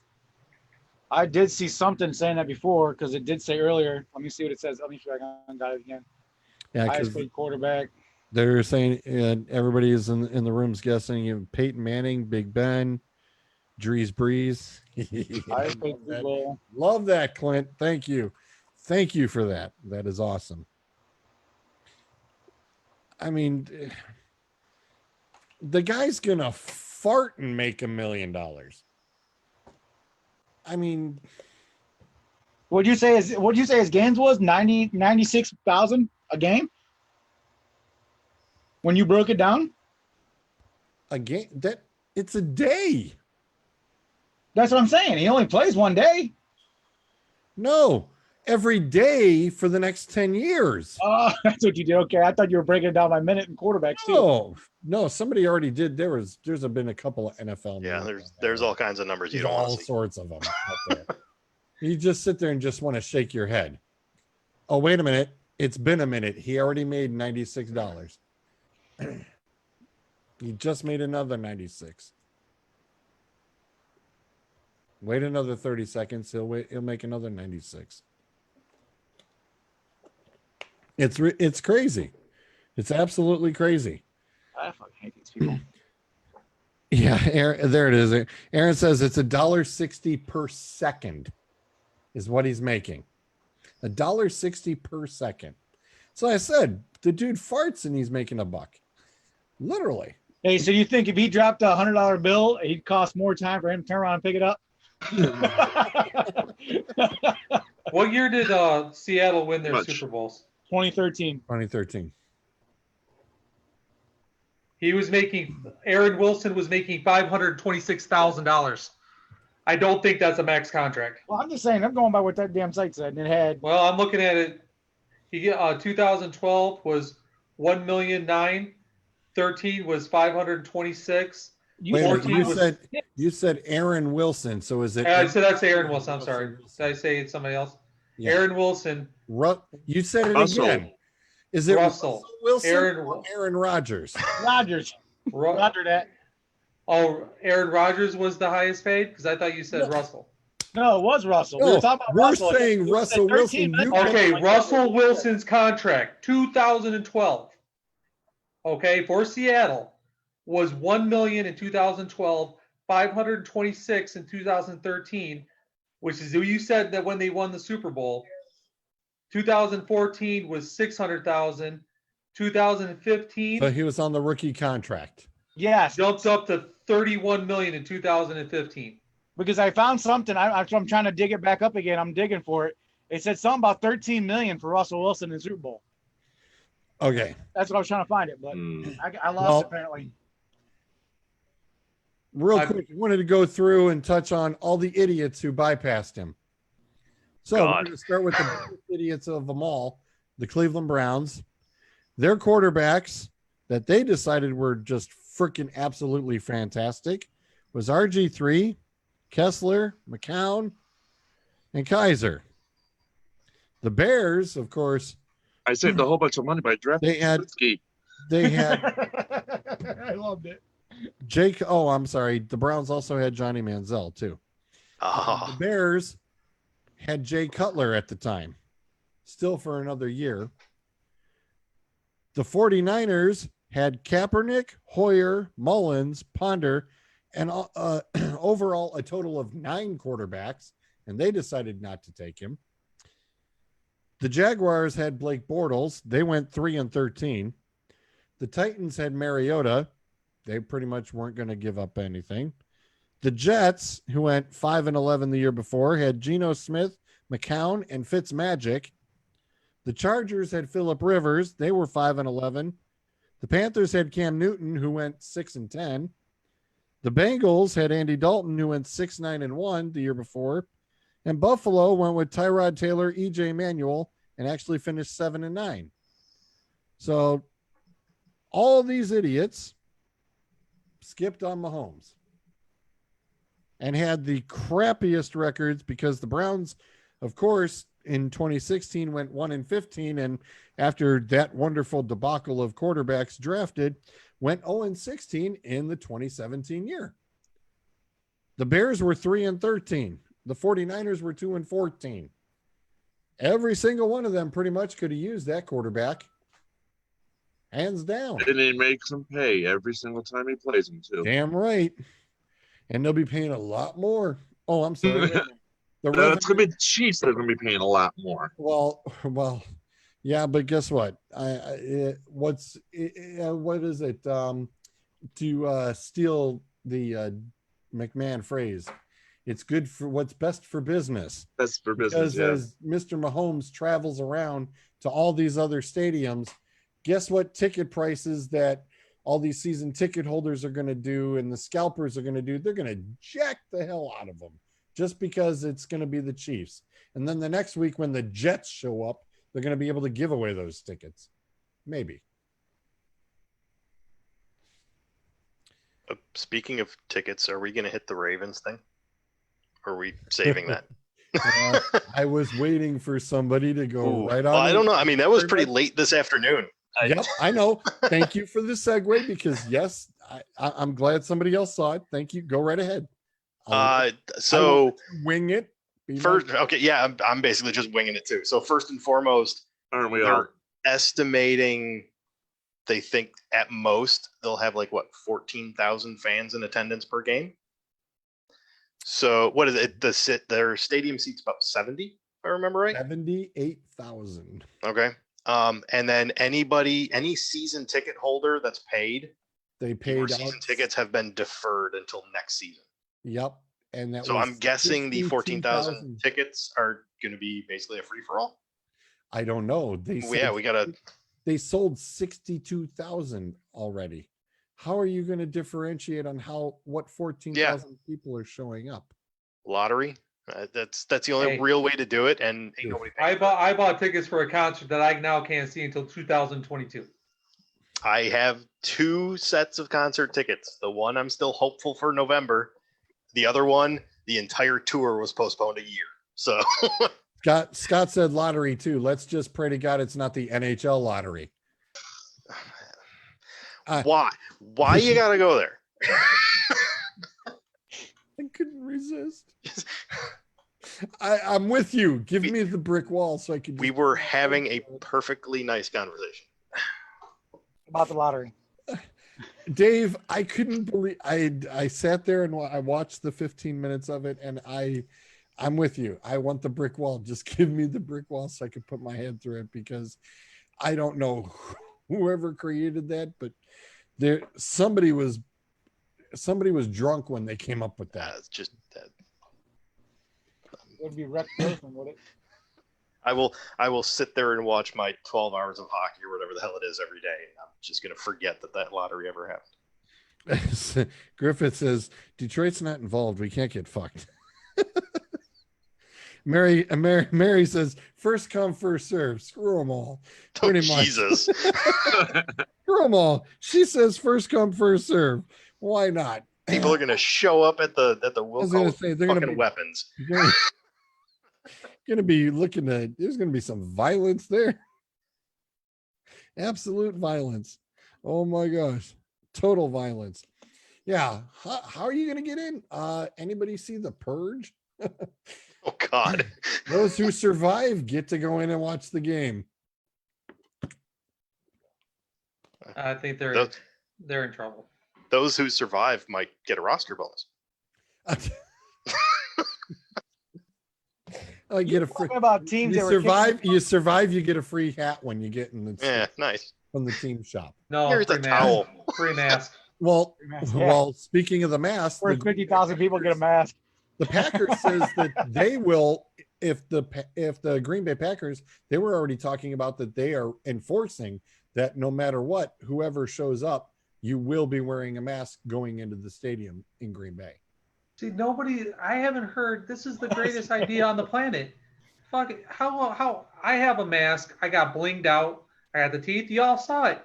What a great, dude, you want to make some money? Make a Green Bay Packers mask and sell it outside the damn stadium. Absolutely. Oh yeah. Go make a Ravens mask. Forget the damn cheese heads. Forget all the other Yeah, shit. you wear the Everybody's always mask. complaining about the mask. What are they wearing in the wintertime? If I'm not Masks. mistaken, they're all Exactly. fucking wearing They're masks. wearing scarves. Yep. They're These wearing, are you could cash in on this big I time. know. I don't understand why NFL hasn't already started producing these things. It should be on their websites. You could have a big old Detroit Lions "I'm a loser" mask on. You know, we're never making the playoffs, going straight across. You know, Preseason champions. preseason champions, #1 preseason, right across the mask. what's up, Scott Sanders? What's up, Jason Bennett? Oh How you shit! Here doing? comes Scott Sanders. I was hating on the Lions. Now he wants to cry. Go ahead.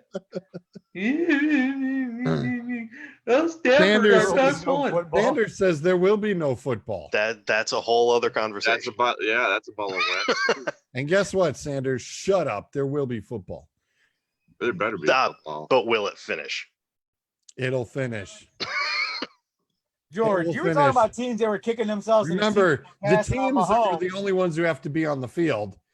You know, hey, if WWE and everybody else can play with no fans, and baseball can play with no fans, hockey's going to play with no fans, football can play with no fans too. It'll just be really weird because you'll be able to actually hear the play calling from the quarterback if you're quiet enough. That could be yeah. a problem for some teams. Oh, Good. People start catching on to what the dudes are calling and realizing, hey, wait a minute. I heard that. It's a pass. And they start figuring out their shit. That could be an issue. Well, Because imagine you can hear the coaches yelling something out. Because usually you can't hear the other coaches. Usually the players have to walk over there some distance and hear the something. Oh, it's going to be pretty damn quiet. Well, this is, and I'm glad you brought that up because the NFL always steals from other leagues, and there were a few things of the XFL this time around that the NFL said, hey, we kind of like that.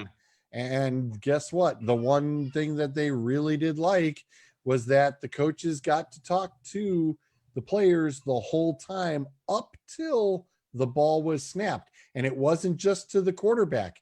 It was to every key offensive player, wide receivers, running backs, quarterbacks, tight ends. On the defensive side of the ball, I believe it was the linebackers and the safeties that also were told, could hear the radio calls from the defensive coaches all the way up till the ball was snapped. Once So the ball was snapped, you were done. So you're talking speakers and helmets at every level, basically. More or less, yeah. Yep. And it worked out I like it. very well. It worked out really well. And the NFL said, that looks like it could work. I like it. And frankly, if you're the NFL, why aren't you putting a speaker in every friggin' helmet?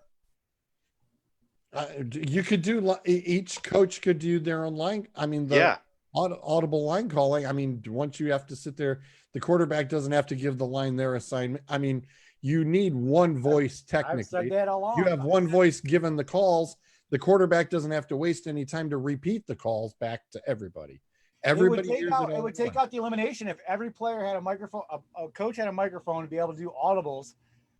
And then once you can say the quarterback could yell back, check, you know, it'd be like trying to say, what is Peyton Manning yelling?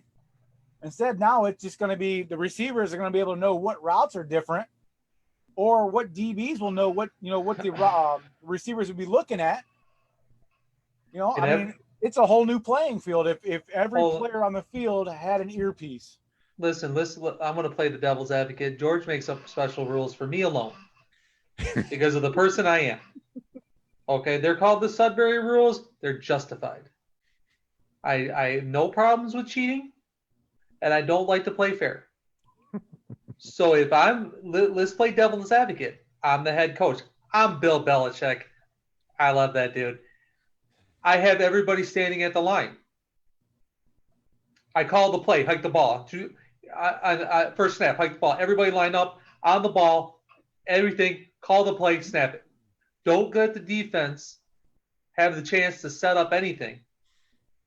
And just snap the ball. Actually, the technicality on the rule was the defense gets a 5-second setup. So they already came up with a rule. You didn't say that before. They had the subject rule built in. I'm sorry, but a question I was going to ask was, what does this do to a hurry up offense? Yeah, as soon as the defense is set at the 5-second mark, hike the ball. Because remember remember the official who has to now set the ball, during that whole ordeal, that pretty much takes. Does the clock always stop? Not always. It's supposed So there's to. a problem with that whole thing right there. You got 7 seconds on the clock. I'm sorry?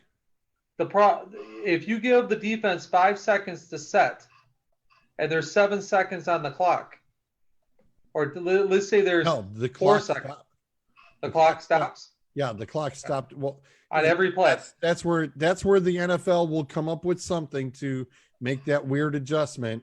That's what they do when they steal things from other leagues, is they'll make up their own adjustment to make it, up to the. Doesn't that also give the offense up to the whistle? They'll make it their own, just like Vince McMahon doesn't like other wrestlers coming into his company with their own ideas. It has to be Vince's ideas. It's the NFL does the same thing. They steal the ideas from other leagues and they make it their own, just to adjust it just a little bit to say this was our idea, not theirs. You know these dudes, especially Belichick and others, they're going to take advantage of that shit. Exactly. Oh yeah. Sanders plus you extend the game for them too. Did you guys know that the Ivy League? I didn't even know the Ivy League. They canceled the season. They canceled the season today. Ivy League, yeah. Harvard football. Yeah. Harvard. Yeah. Harvard. Where Aaron with Luck was. I know. I'm being sarcastic. Well, we never know. Their basketball freaking teams. Who gives a damn about their football? Their football probably doesn't even make 50. Hey, that's the smartest division in football. Okay. They care about their teams. Yeah. When it comes very to careful, they know law. They also don't make any money off their teams. Nope, they don't. Besides Harvard, back when they had Andrew Luck. Past that, they don't make any money off their teams. Best player that came out of those colleges was Jeremy Lin. Yeah, Scott Griffin is. Well, didn't Fitzmagic come out of there? Fitzpatrick, Luck, Jeremy Lin, they all came out of there, out of the Ivy Leagues. Yeah, Scott Griffith's right though. The NFL is not going to be skipping out because there's way too much money involved. It's the most richest league in the freaking world, literally. And the players won't let it happen too. Remember, they're profit sharing. They get a certain percentage of the money. If they don't play, you don't get the TV money, which means your salary automatically takes a hit. And this isn't baseball or that's for damn sure. Thank God. Where all that money is guaranteed. Exactly. And they don't do profit sharing. Yeah. So the teams with the biggest contracts will take the biggest losses. Scott says, would they be able to broadcast what they are saying? No, because he said how much our FCC fines, it might be worth it. We already get some of them mic'd up and they already have to bleep them. That would be hilarious, as entertaining as all. They will make a rule after the Lions get screwed. This is true. Very true. I loved it when I forget what was the last player. Was it JJ? Calvin Johnson. That was mic'd up and he kept forgetting that he had the mic on. He goes, what the fuck are we doing?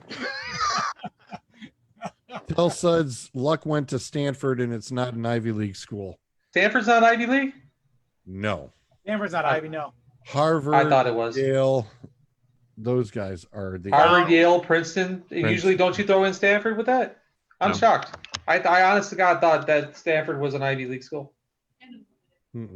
Huh. Wow. Nope. You can thank Mr. Sanders for that one, by the way. Never mind. Colonel Sanders. How reliable is that source? Pretty damn reliable last time I checked. Pretty damn reliable. Teams that are in the Ivy League. Columbia, Harvard, Cornell, Princeton, Dartmouth. It says Penn. P-E-N. Dartmouth. Dartmouth. Dartmouth. Dartmouth. Dartmouth. What? Dartmouth. What? The Oh, other doctor school. yeah. I was gonna say, Suds. I think that one belongs on your. And I see Stanford University, Ivy League schools, Yale, Princeton, Pennsylvania, Cornell, Dartmouth, Columbia, Harvard, Brown, Stanford, Penn State, University of California. That says the Ivy League school, So, an Ivy League. Ivy League, but plays in the Pac-12. Says they're That's, Ivy that's League. a thing. I mean, Yep. So Yep, that's I right. guess he was wrong. No, the Stanford's in the Pac-12. They play in the Pac-12, but he did go to an Ivy League school. But, they're saying, but he's saying that But the Stanford is an Ivy, there League are school, full. they just play in the there are Pac-12. only- right. The Ivy League itself is all those snotty schools over there. Stanford is part of the Pac-12 and is not an Ivy League school. Penn? I don't understand this. Is like Penn as in Penn State? No, Penn as, State, yeah, Penn is Penn. at University no, of Pennsylvania. as in You say what? Pennsylvania. It's just Penn. Actually, it says Penn State University. Penn State's in the the Big one, Ten. the list I'm looking at does not. It says Ivy League people. I'm just naming off the ones that are coming on this list here. It's not loading up for me. The There it is. the eight schools Yep. are Penn, which is in Pennsylvania, Yale, Cornell, Columbia, Harvard, Brown, Dartmouth, and Princeton. What I Those said. are your 8 Ivy League schools. Those are the guys who have said Okay. we're not playing football this year. There. Not that they play anyways. Why have all of a sudden this camera gone up? I'm sorry, turned I don't awfully red here. I don't know. You're definitely red. Yeah. You've been out in the sun too much. All of a sudden, oh, there we go. I'm done. I'm turning back to my pale Aaron white skin. says Penn Quackers. Quakers. That is weird. It is the Quakers. Quakers. A little odd. There you go. There you go. I'm back to a white guy. He's back to a white guy. Oh my There God. for a second, I don't know what the hell I was. Martian. My skin looked the same color as my shirt there for a minute. Yeah. Uh-oh. I hear my That's theme right. song.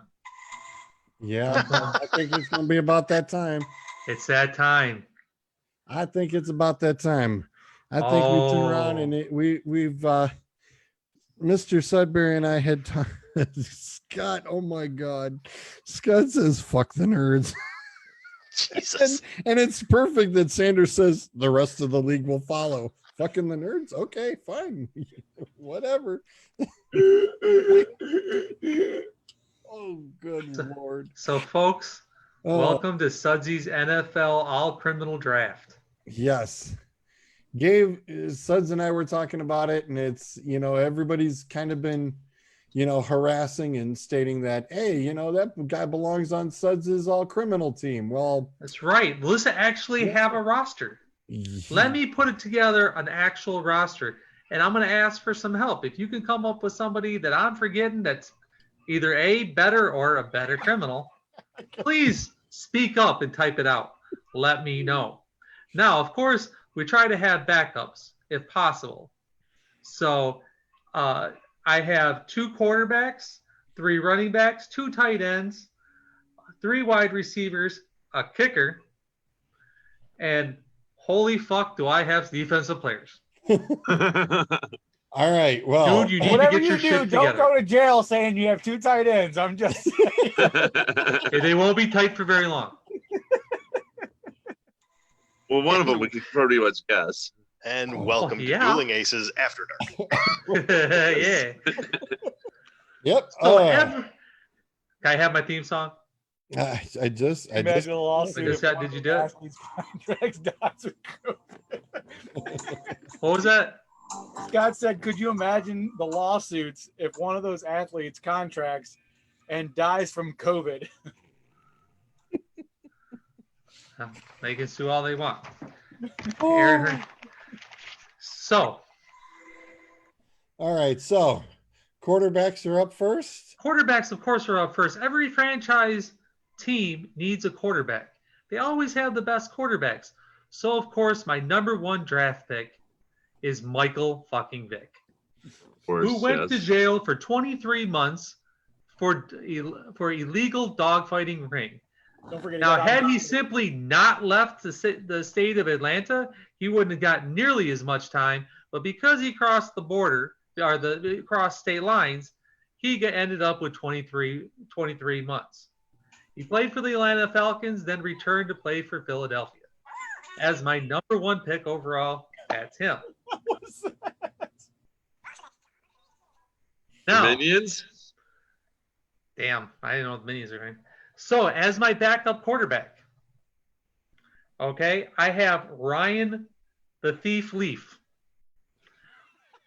who spent 5 years in prison for robbery and burglary, not to mention multiple drug violations. So, anybody got anybody else at quarterback? You nailed the two I thought of immediately. I went for the best.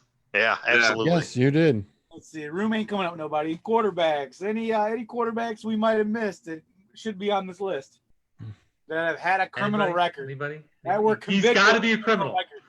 He can't be just a drunk or an asshole. He's got to be a criminal. Yeah, so it can't be like Ray a Joe Lewis Namath. does not count. He was not acquitted. Ray Lewis was found guilty, by the way. He wasn't found guilty of every charge that he was charged with, but he was found guilty, and he is on my team. But we won't get there. We had bigger What fish to about fry. the parents and the grandparents? Hey, stick with the quarterback right now. Leave it alone. We'll get to these people.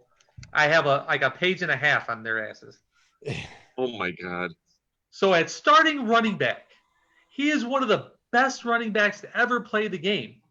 He also had his multiple movies and his own glove line. And since most of the time they fit, they didn't acquit. That would be O.J. Simpson. When you write a book that says, I didn't do it, but if I did, Yeah. this is how I did it. I wonder if he did it or not. But he was never convicted. He wasn't convicted for that, though. He was the dumbass who decided he needed to get his shit back from some guy who was selling it out of a hotel. He picked the wrong city to do it with, and he tried to do it in Las Vegas. Yeah. He got charged with robbery and kidnapping, and he received 9 years. We do have somebody chiming in. Ooh. Aaron has said that quarterback wise, Mr. Jameis Winston for swiping some crab legs. That was college though. That was college. He wasn't in the NFL at the particular moment. Oh, he's just saying he could be wanted my to pop third in an stringer. honorable mention. He could be my third stringer. The juice That's is fine. loose. So as my second running back, who at this point in time got more prison time than anybody else on my list besides one, that would be Lawrence Phillips, formerly of the Rams. Now, this dumbass did assault with a deadly weapon. He decided to run over somebody with his car. He got assault with a deadly weapon, and running into a victim. He got 31 years for that, which is the most anybody got besides one guy. He'll come later. Oh my God. I almost put up my cooler. At my 31 years. Holy sh. Yes, but it's what Suds just said after that. It's like, dude, don't say that in prison. That you were coming later. Oh, I mean, oops. if we're off the rails, we're off. We're off the rails anyways. Yeah. We've been off the rails since day one. For my third, and he's on here because he's an Ohio State Buckeye. And since I'm a hater, it's what I do. Oh, wow. Oh. It's Maurice Claret, Yeah. Alright. Holy shit. who was convicted of armed robbery and possession of a weapon. And he got 7 years. He formerly of the Broncos. Now, as a running back, he was pathetic in the league, but he was still in the league when he did it. Anybody got anybody bet? Anybody? For what? Running back. No? Well, Going you know, once? Lawrence Phillips. OJ Simpson. You got a deep roster on these running I'm backs. looking at- You're saying running backs, OJ. I already had Well, then him. he already was said my number OJ. one. What? Yeah, he was. Is your internet You were off talking again? about- you were just talking about Claret, so I was like, I didn't hear OJ. OJ, OJ Simpson was the Oh, number one draft pick for running back. What the hell's wrong with you? What are you doing? His internet must get cut off again. Also, Who was the Dallas running back? 70s. In the Oh, I don't know. 70s? 70s, maybe 80s. The 80s, maybe. Won a couple Super Bowls with them. That was a criminal? I don't know if he was a criminal or not. So But they did enough coke together, and you might as well Well, I figure. mean, it's the Cowboys. that's- I mean, the Cowboys, they all even did. money odds. So moving on. Here comes the for sure things that every person on this planet who follows football will guarantee get my number one pick. Hang on. Clint says Maurice Claret also life turned around too. So why you hating? He turned his life around. Yes, he did. Oh, good for him. Good for you. And Yeah. Sanders says Lawrence Phillips, by the way, died in 2016. Okay. So you have a dead criminal now to add. I got another dead criminal coming up. Oh shit. Okay. Well, yeah, at Don't least jump the one. gun. I'm Aaron, Aaron, Aaron- that's the elephant. in the- Aaron, why? Yeah. Oh, are you kidding me? My Yeah. number one pick at tight end, Yeah, we know. That's Aaron fucking Hernandez. obvious. Yeah, that's Aaron Hernandez. I mean, that's just a Yeah. given. The gentleman got life in prison for murder, Spent his life in prison. which the only reason he really got caught is because he was caught on camera holding the gun that he destroyed. Where was this camera? Inside his own damn house. Ghosts want to play football too. Oh. He got caught because his own camera inside his own house showed him holding the handgun that ended up killing that gentleman. So he gets the dumbass award of the year. Now, my second young man, who was just recently convicted in the last 1 or 2 years, okay, is Kellen Winslow Jr. yeah. Now, he was tried and convicted of multiple counts of rape of elderly women. Now, Oh, Roethlisberger for your quarterback if you're going You- that far. excuse me, Mr. Listen. There are rules. There Yeah. are rules. Roethlisberger was not convicted of any crime whatsoever, so he cannot make it on my list. He's got to be convicted. You cannot toss out accusations. It's got to be bam. Yeah. There he is. Well, you're right. It wasn't rape if she wanted it. It wasn't rape if he didn't get charged, and he didn't get charged. He was sued, Whisper League. and he actually never. I mean, he never got charged with a criminal act. So now we're in. Unless anybody else can come up with another tight end, I think I I was saying like K2. I was saying I mean, K2. I was gonna say there's nothing that compares to that. I got, no, Fred nobody Davis. even comes in. yeah, I mean, there's no comparison to that. Fred Davis was a nice 30-day suspended sentence. Now, my question on my next picks are wide receivers. Now, Oh wow. we can go with the dumbass moves first.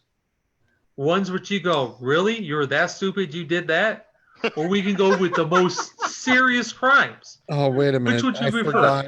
Well, yeah. I Okay, can't believe. how many do you Really, want to do? Clint? Really, Hold on, Clint? hold on, Clint. I cannot believe I forgot about that. Oh dear Lord, have mercy, Clint. Wow. Yeah. Suds, there was also That's true, Aaron. That's true.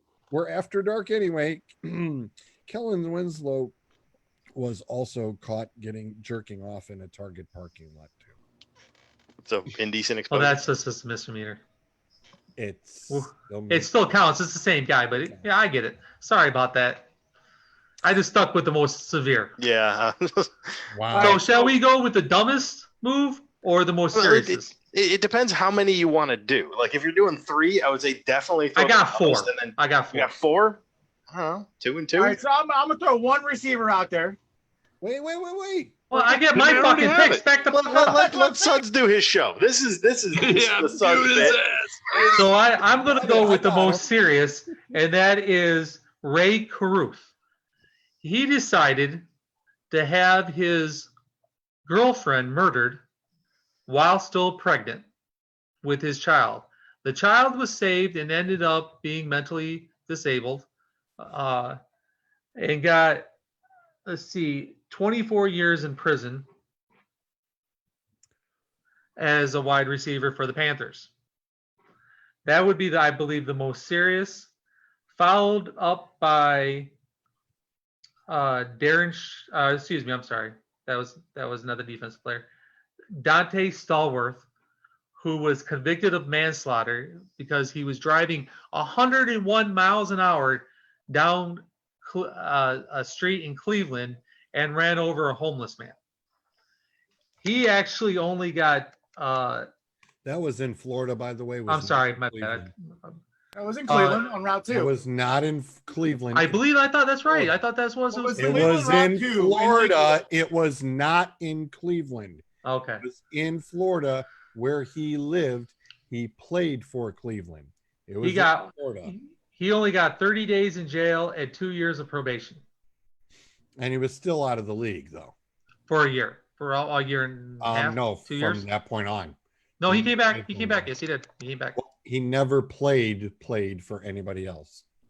He wasn't. So now we begin the dumbass section of the wide receivers. Now, let's start with the dumbest SOB. We've talked about him many of times. But he actually got charged for his dumbest act, and it was pretty minor. And this is my gummy bear pal, Antonio Brown, who was charged with kidnapping and robbery and assault when he decided to stop a moving truck and assaulted the man trying to move. He is currently he pled no contest, so he has pled guilty, so he qualifies to being on my list, but has not yet been sentenced. Now, my next person is, I believe, probably the dumbest move in the history of these gentlemen is Plaxico Burress. Discharging of a firearm? Yeah. Yes, First of all, he was charged with felony firearm due to the fact that in New York, even though he had a New York permit to carry a gun, New York City has its own policy, and you have to actually have 2 permits. You have to have New York and a New York City permit to carry a firearm in the city of New York. So he got 2 years in jail for shooting himself in the leg. Not pulling out the gun. Yep. Nope. Not threatening anybody. Nope. But he shot his own ass, literally. I remember that. Oh yeah. Mary, by the way, has put up a little link that has a USA Today and all of the sports NFL arrests. Oh, yeah, I'm on it. The problem is it's all arrests. So Arrest. even if they were Right. just even if it yeah, was it's hard to navigate. but it's still it's like, it's kind of like, wow, you really didn't know all of that, but no, it's like Suds has done his solidarity. Oh, absolutely. Yeah, this only goes back so far. Yeah. Plus, just because you get arrested doesn't make you guilty. Right. Right. So, No. and You it can be opens arrested up. for having a suspended license. Right. Yeah. What's up, Tina? What's up to my brother Doug? How you guys doing? Thanks for jumping in. We are actually going over Mr. Sudbury has put an all criminals list fantasy football team together. And we are currently on the wide receivers. I was gonna say if you've got your 4, I got one I want to. All right, give it to me. Give it to me. I got Sam Hurd. Yep. Okay. Oh shit! And it just refreshed on me. He was accused of attempting to purchase a kilo of cocaine from an undercover cop and setting up a drug network. And so he pleaded guilty to drug possession with intent to distribute and got 15 years. Well, Qualified. I saw them, and I also saw every single Dallas Cowboys from the 80s and 90s. Well, yeah.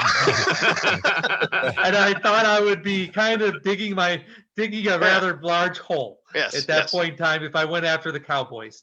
Yeah, because I hell, I Yep. could have had an entire Dallas Cowboys criminal team all by themselves. It was the first one I came to. As perfect timing as my brother is the biggest Cowboys fan I know, and he's just walked into the room. He's gonna sit there and he's gonna tell you to suck it, sons. That's okay.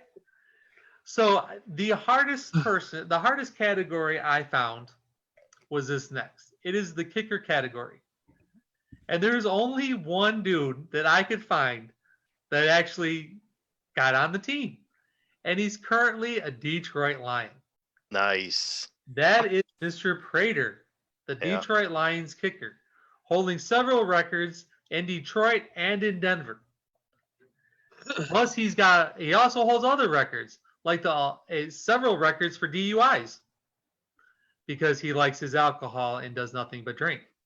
He's been arrested several times and convicted of DUIs, and has had over 100 hours of community service and 1 year of probation. Now, here comes the rain. Uh-oh. It's time for the defensive players. Now, I don't know how far we're going to go with this, because we could spend the next hour just listing off these gentlemen, but I wasn't going there. But feel free to try to make it. Just don't do a DNIs. Let's not do that. You could name the entire Dallas Cowboys defense. You could do Offense. It would be intense. Yeah. So let's try to stick it to either the best player on the list or the most serious crime. Okay, hold on. We've got a few people who are chiming in. Mike Johnson says Pat McAfee. Why? For having a podcast show, Mike? That's pretty bad. Sure, I could go with that. Clint says he's got kicker Sebastian Janikowski. Ebas. He's got one. What do you get it for? Well, Yeah, Probably I saw when he that was on with there. us, when he was with Oakland. Seabass Janikowski. Okay. I got a no contest to misdemeanor DUI, 3 years That doesn't probation. count. Misdemeanor DUI. Come on. That's minor. I was He gonna could be say, the he's backup. He could be the backup kicker. Yeah, somebody's got to be there. Yeah, have him as a backup kicker. All right, Clint. Misdemeanor DUI. He's the backup. He's good. I mean, Michael Irvin got popped with DUIs and drug charges. That's why he didn't make on the list. There's just too many spots for the Dallas Cowboys to get in. Which took Josh Gordon. Josh, again, I had so many to choose from. Laundry list. They were bigger and better. Yeah, Yeah. I got murderers and dumbasses who shoot themselves in legs.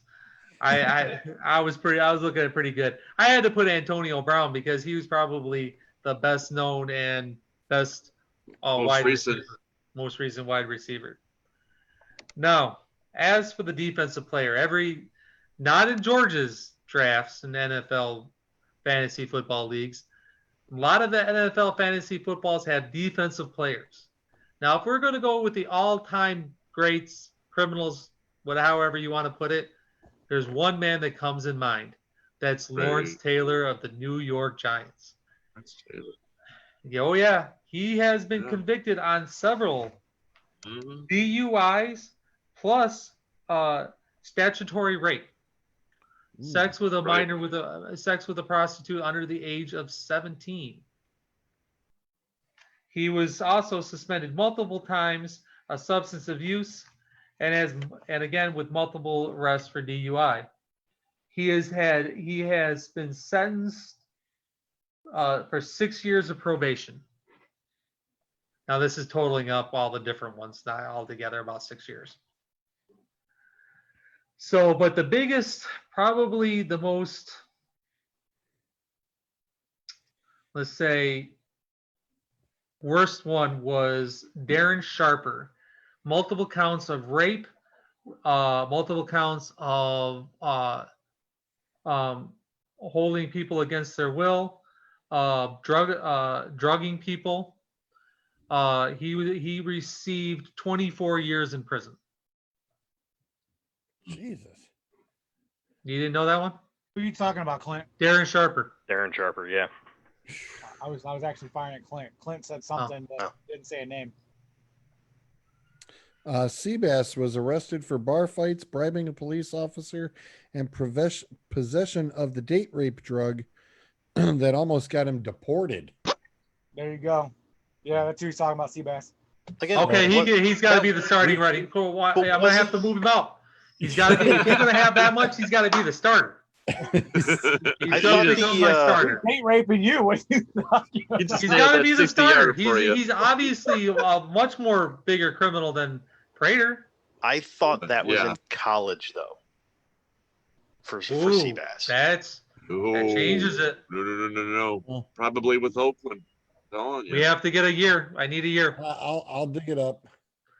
I'll dig So- it up. Go ahead. 2001 is when he was faced criminal charges, He was active. accident in San Francisco club. That's what one of them says. Arrested again in June 20. Yeah, June because 20, 2000. anything over 2000, because he was drafted by the Raiders in 2000. So if it was after 2000, Yeah, April 12th. Well, yeah, but he was arrested like 4 different times, and most of the time it was dropped. We're talking about that specific one. yeah, I'm looking. June 22nd, 2000, he was arrested outside the nightclub near, it's saying Tallahassee. Hold on. I got to blow it up. Yeah, that's the one he's talking about. So that would be consistent with. June, he was on an NFL roster. He's He was on an drafted. NFL Yeah, roster, he was so on the NFL makes roster. him a pro. There he is. He's number one kicker. There you go. So That other was after honorable draft. mentions Yep. is Kevin Allen of the Eagles for And you were sexual right, it was assault. Oakland. What position? Suds? Tackle. Will Allen, or Kevin Allen, excuse me. Tackle for the Eagles. He sexual assault. Will Allen, that's why I was getting messed up. Will Allen for wire fraud. Well, he was played for for Miami. George. I did find a Michael Bennett. Michael Bennett. He got 9 years. He played for the Vikings, the Chiefs, the Bucks, the Chargers, and the Raiders. And he also got 15 months for wire fraud. So, and that, unless we can come up with some bigger and better defensive players, is my NFL Well, what all about Ray criminal Lewis? drafting. Huh? Ray Lewis. Wasn't convicted. Oh, he was convicted? He was convicted, but Oh. it was lying to the police and perjury. It wasn't high enough on my standards. Oh. I have standards. You didn't happen to look at coaches, did you? No. All right. Just check. Wow. I was gonna say because that would have been bonus. If we coverage. had one coach, it'd If be. if we had coach or owner, for that matter. Well, Well, the think a owner would few- be crap. I think a few general managers are always stealing something. Besides the Pac-Man owners. Jones. But he's not like that good. like Mike Holmgren did to the Browns. He's wanted in every damn county. Well, you could, if you want to call about stealing and robbing people, then we could. Who was the owner of the Cleveland Browns when they left Cleveland? Art Modell. Art Odell. Oh, yeah. There you go. There's your That dude- Ohio Yeah. Ohio criminal. He has never come back to Ohio after that happened. I wouldn't either. Gee, boy. No, literally. He's the one who kept Ray Lewis out of jail. Mhm. Hey, that's my best guy. What do you want? 10 million? Here you go. Oh, wait a minute. Clint brought up, what about Pac-Man Jones? Oh, yeah, Adam Jones. Oh, Is he really that good to be on the show? I mean, on the list. I probably would say so. He's been involved in a couple of different things. He's got multiple convictions, but yeah, that's a good one. Pac-Man Jones. yeah. Sorry, Clint. Yeah, we'll make sure we'll try to keep that name off the air. What name's that? Oh, well. Art Modell? Yeah. Yeah. Hey, we're Touchy Hey, spot. Art Modell Touchy is all sport- strictly the business. sports writers are literally keeping him out of the Hall of Fame. The NFL owners don't even want him in because, Wait, it that he started off fantastic as an owner per se, that some people would think. But when he pulled the little stunt that he did in wanting to move the team, the NFL pretty much kind of frowned upon it, and it has always been frowned upon. So I mean, you gotta Depending put on yourself who- you put yourself in his shoes in that situation. He begged and begged for a stadium. Cleveland didn't want to build him one. He threatened that he was going to move the team. well, it depends on what story you hear. I'm You're just saying, bringing like, off from a you're business bringing off perspective, you one have of to do that way. five. You're bringing off one of five different versions of the story. The problem is Modell had something shady going on in the background. My grandfather said he was the shadiest SOB on the planet. So we got to take it for what it's worth. I mean, you could tell there that there is had an to be Ohio some deals mob. in the background. Rumor had it too that he owes the little Ohio mob some money and he had to leave. So, like I said, take it for what version you want to go with. But I think it was there may have been something backdoor, and that's why he had to make the move. I'm gonna say when Baltimore ordered him that deal, he didn't turn it down. He just said, "Oh, all right, I guess I'm going to Baltimore. They're gonna make me a stadium. I'm gonna win a Super Bowl there," and stuffed it in Cleveland's face. But all I'd say is, if they would have made a stadium here and he moved in that situation still, then we can probably believe what story it actually would really do. But the question really about it is a business standpoint, he wanted a new stadium. Cleveland turned him down 2 years in a row. They said they didn't have enough finances to do it. And then he goes to Baltimore and said that he's going to go win a Super Bowl somewhere else. And he does it. Well, like I said, it all depends on what version of the story you're Hey, gonna we go didn't need to do a commercial. That's gonna be a We're going to run them on the end. We're going to run them on the back 40. We're already at 10:27 and we're best movies ever made. Hey, Suds, I think I got one for you. Okay. Uh-oh. Daryl Henley, cornerback for the Rams, 89 to 94.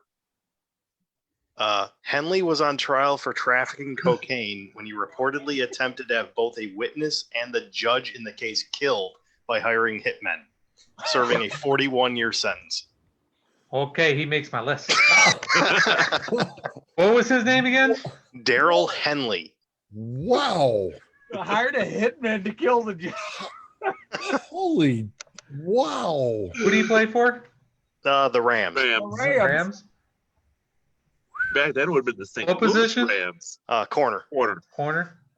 Well, like I said, there's so many Oh. many defensive players that could go on this list. How many years did he get? 41. Yeah, 41-year sentence. Holy. Just He's make on- it the MVP He's made the quick. list. He's made the list. I think he's become a very He might- early draft pick. He might be Um, number one.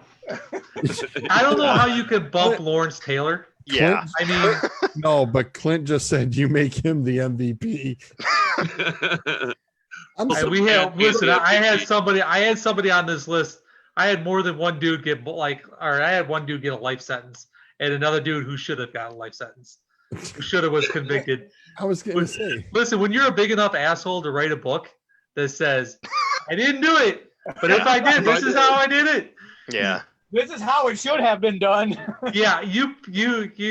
I listen. This is- If we're gonna vote an MVP, O.J. Simpson's it.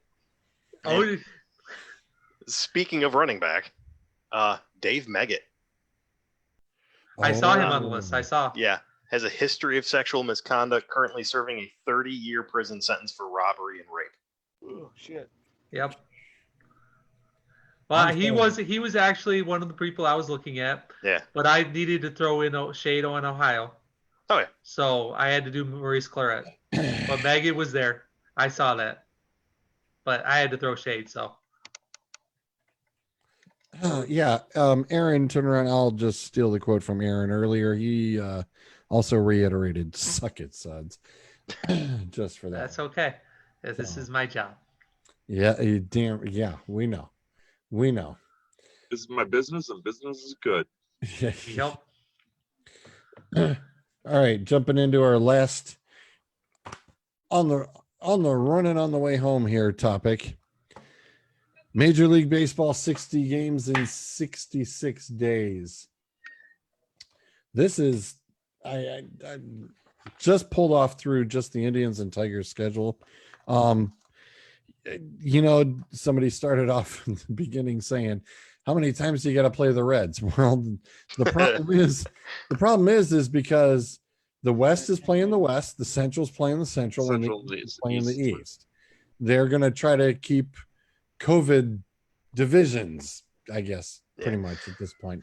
Where to the minimum, most of the time, you're going to sit there and go, all right, the West is going to play the West. It'll be, as we brought up earlier, private plane, short little puddle jumper, whatever they're going to do. And they're going to be making the quick trips back and forth. Hell, even as we said, some bus rides may even be coming into play. I mean, it may totally be Major League, with puddle jumpers. By the way, I did see a good name. That was one of the names I saw for the Cleveland Indians, and that was the Cleveland Wild Things. Oh my God. Really? Yeah, it was one of the names someone posted up I saw, which would be an actually really good name. It's the last time the Cleveland actually made it to the World Series. Actually, they did make it to the World Series. Yes, they did. They won that one game, and then they lost in the World. They lost the World Series. The first they never one showed the next one. They never showed the playoffs. The first one was the playoff game. It was the playoff game to make it into the playoffs. Correct. Oh.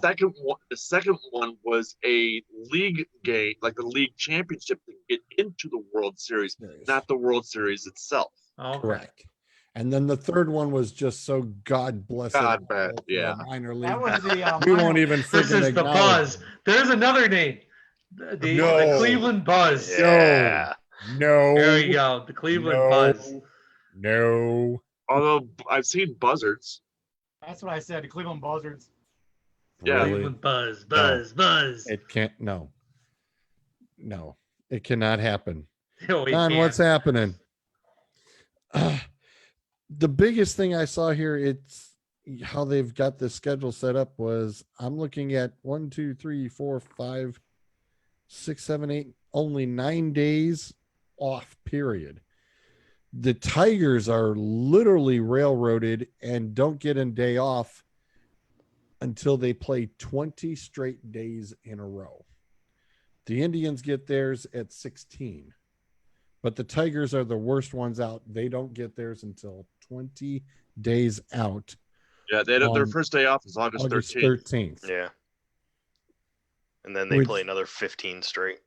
Correct. Which is, I mean, absolutely these ridiculous. guys are going to be, it's on like Donkey Kong. I mean, yeah.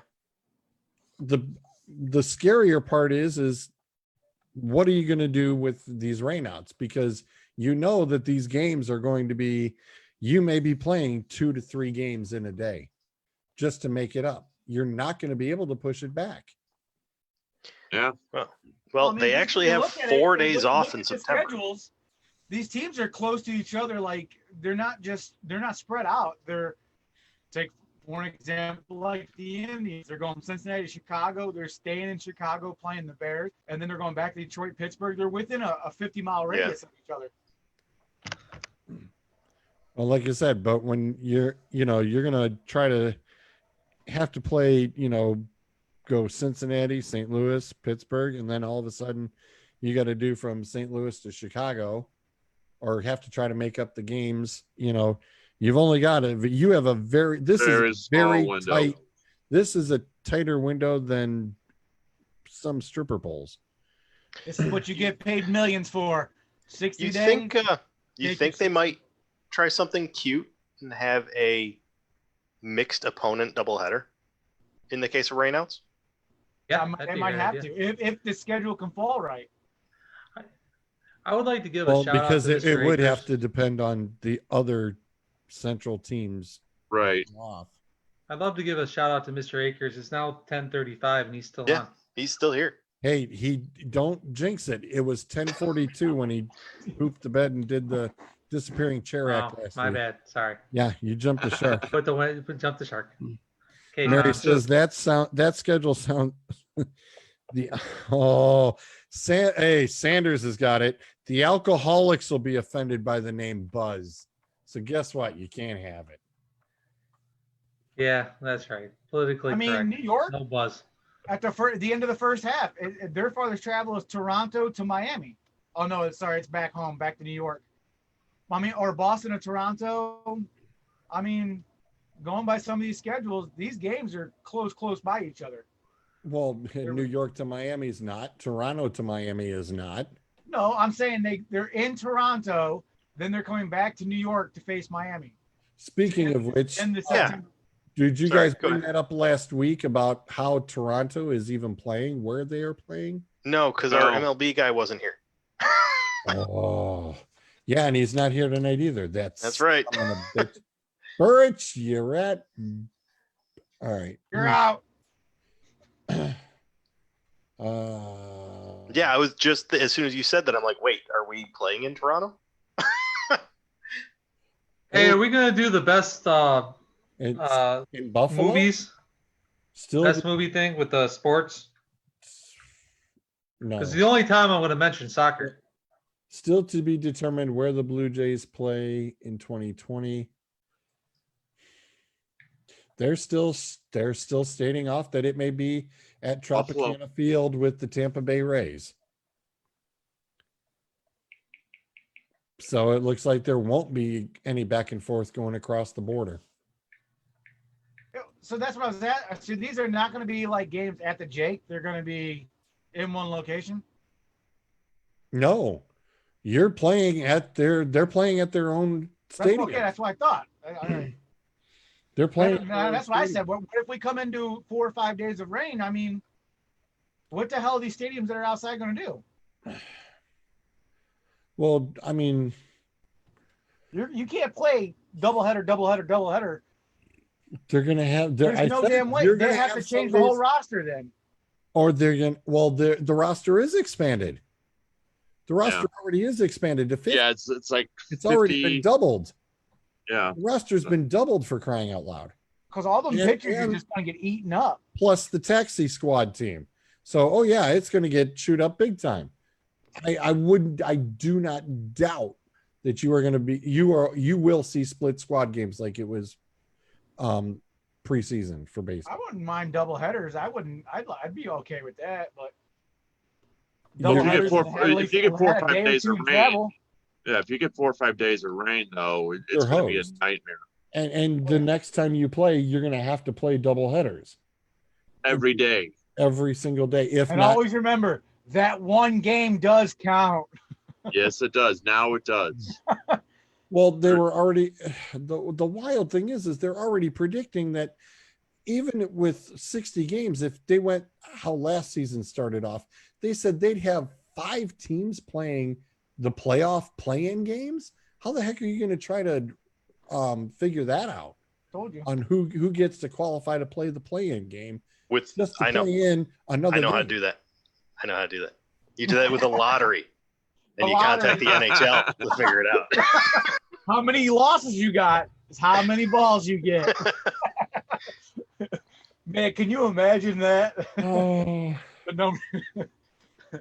How do you play the playing game? The number of wins you have is how many balls. Well, goes if in the they're jug. all equal, how is it going to play out? You know, you have to go to some type of a tiebreaker somewhere. yeah. That's what we're saying. You throw them all in the jug. First one that comes out. Game. That's who plays. If you have 5 teams, somebody's got to buy. Yeah, somebody's gonna have to have a bye. I mean, what are you gonna do? Play round robin? It would the only. Don't give them no ideas. Oh, I'm sorry. Yeah, we can't expand the schedule like that. God, can you imagine round robin? All right, you play this team, you play this team. All right, next field over to next field 2. Teams are moving. I mean, and then they're gonna sit there and go by, well, what about their division? Like, since Jake, They're jumped only in really there, playing I'll go in. their I'll go in division. with the Boston Yeah. and New York. Boston and New York, Cleveland and Detroit. How many times are they going to play each other? Are they going to go off of that? How the records are held up. Might be the only time Cincy or Pittsburgh might be able to win their division. Yeah, a head-to-head record. I'm just saying. That's kind of scary. You play Um, your divisional opponent. What's Because Pittsburgh and Cincy times? always play their opponents. No, you in play division real divisional tough. opponents every. Just running off from the I'm Cleveland. talking schedule. total. I'm talking games with that particular. Yeah, it's Okay. 40 in-game divisions and only Eight. 20 out of division games. 6. Yep. I already counted it, Doug. But I'm saying with each team, how many is it? Right. Each team, like how many times does Right. Cleveland play Detroit? How many times does Toronto play the Yankees? I Well, here, said I'll tell you that right now. 'cause 10 I was just on there's 10 per. It's 10 games per. I did not Yeah. hear the 10 per. Because it's 40 games in your division. It's 10 per, 10 each. That's what I was figuring. I gotta Well, admit, just looking at the Detroit schedule, I'm actually kind of digging the whole regional thing. It does. I mean, this way you're not trying to, you don't have to be up late to turn around and try to watch the Tigers and the Dodgers. I mean, everything is right there, so it does work for our time zone. Yeah. 100%. Well, then I can't complain. That these games are going to be on where we will be able to watch them when Right. you're not going to be sitting there trying to say, oh, well, they're out on the West Coast this week. I'm not going to be able to watch any of the games because they don't play until 10:30. And you got to try to stay up until midnight, 1:00 in the morning, watching a damn baseball game. Just wouldn't happen. Right. The Well- latest game for like the Tigers themselves, 8:15 Yeah, first pitch. it's And perfect. that's against St. Louis. Okay. I mean, and everybody, I think this may establish it because they said that the DH is permanent at the moment for Yeah. this season. I don't doubt that they may keep it.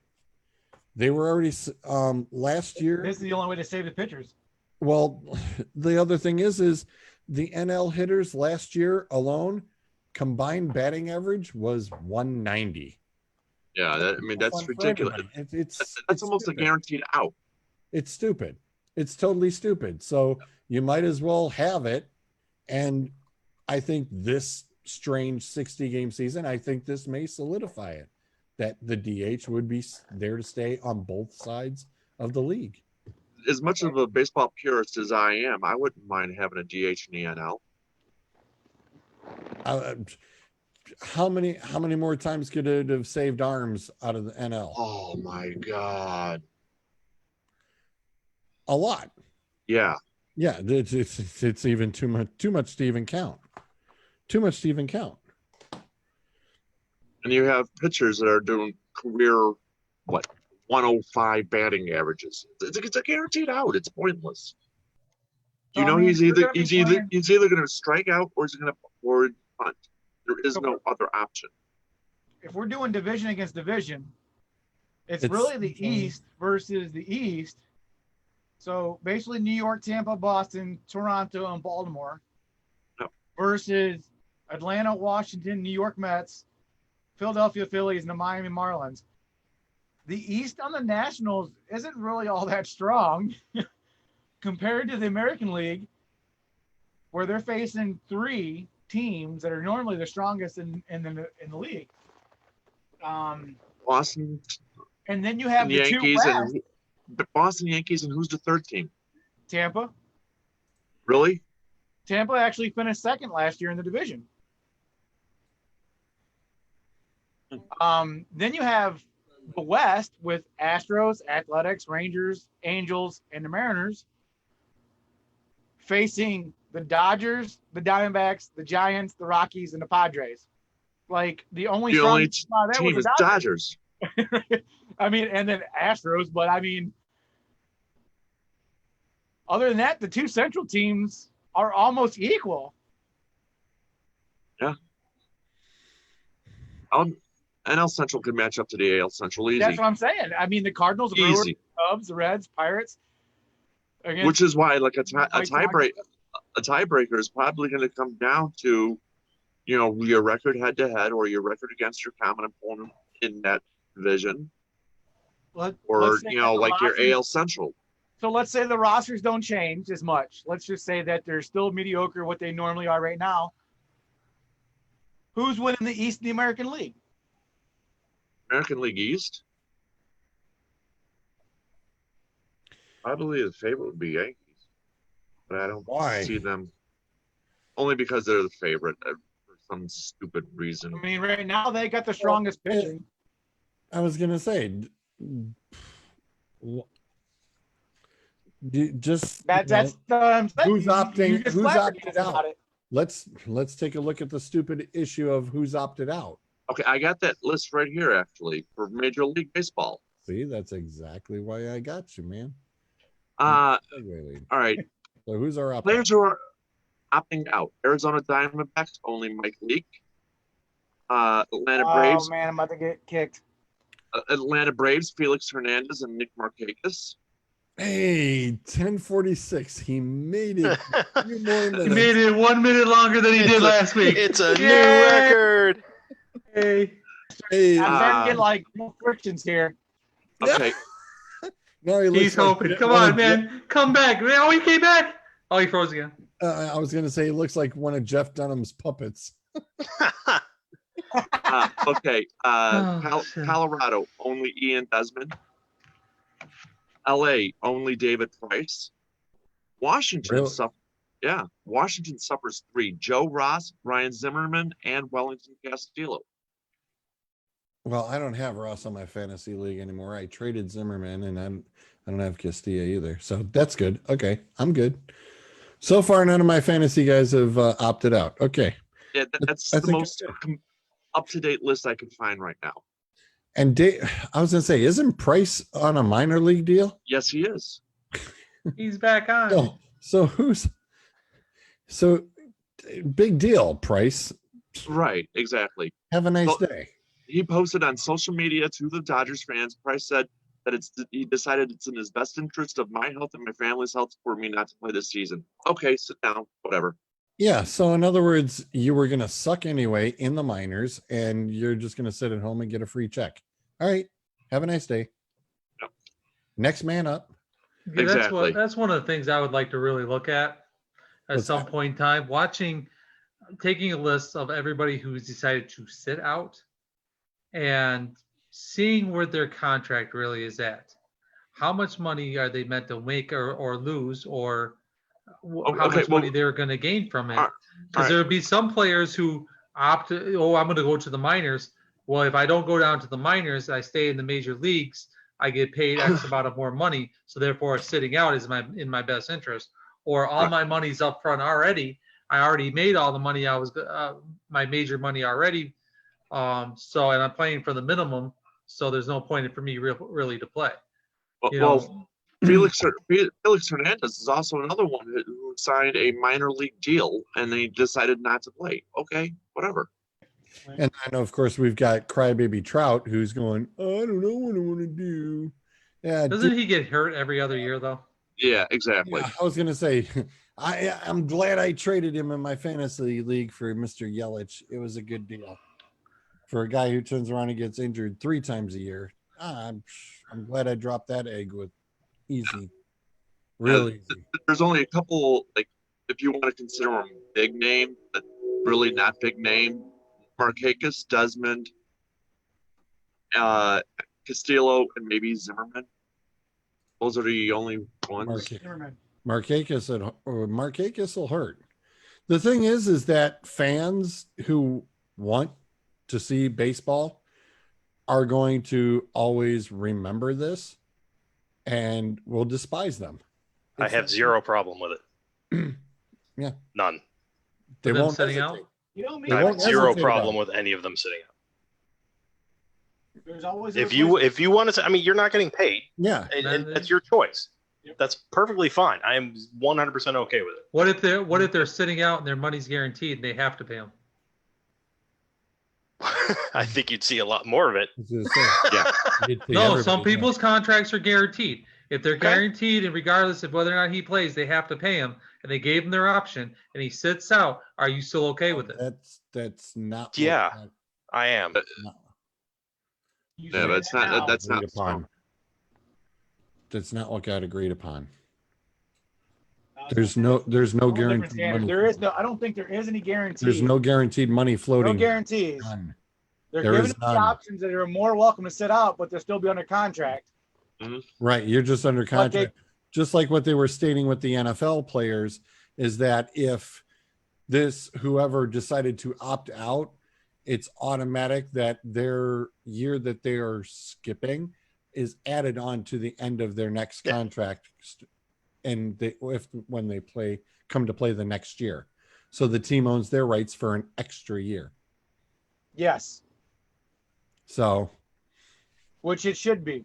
Yep, absolutely. Yeah, that's fine. 100%. No problems with it. Lindor has 1 year to. Let's say Lindor had 1 year left on his contract. He opted out not to play this season. We still have him under a 1 year contract. Because if this agreed upon that if we had all 1 year, everybody who's opting out of their contracts by the next year is not going to play this year because they would be a free agent next year. Then that'd be a whole freaking ball club. You know what the list will be next year for free agents? Yeah. And Clint says that's cool. David Price can stay home and play Fortnite all day. My big thing is, number one, why would a player choose to sit out? They're not getting any money. They're not advancing their contract a year. So why are they sitting out? They're sitting out because they have safety concerns either for themselves or their family. Which is fine. I'm not. I have zero reason to get mad at that reason. This is also another reason to hide something if you're actually physically injured, like your back or something. This is a good way to hide it, that you taking a whole year off, it will hurt you in one long run. But they had to take. You don't have to worry about doing it. They had to go through physicals and everything when they reported. So yeah, I mean, they already know that. They already know that. Conspiracy theory, but yeah. The thing about this is, I'm sorry, we have seen zero health issues. We'll just stick with Trout, just since we're on his case right now, anyway. Roman Reigns versus Mike Trout. Roman Reigns went through cancer battle. Okay, Mike Trout's not gone through a cancer battle. Roman Reigns has bigger health issues facing him, and there is more risk for him. And there's zero risk with Mike Trout. Mike Trout has a baby due shortly, and he's been told. Is that what is? Yes. That's what If either him or his wife contract COVID, they have to stay away from the baby for 14 days.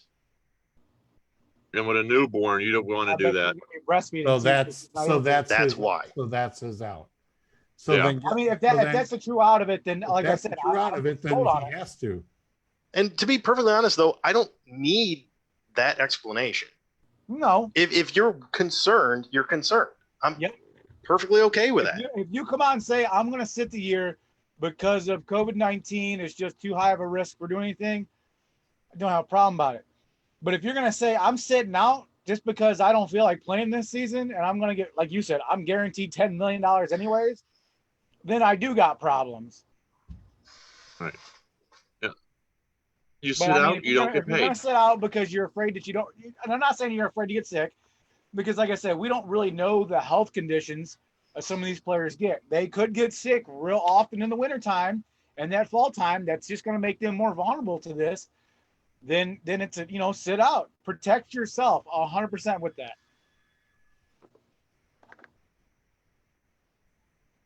All right.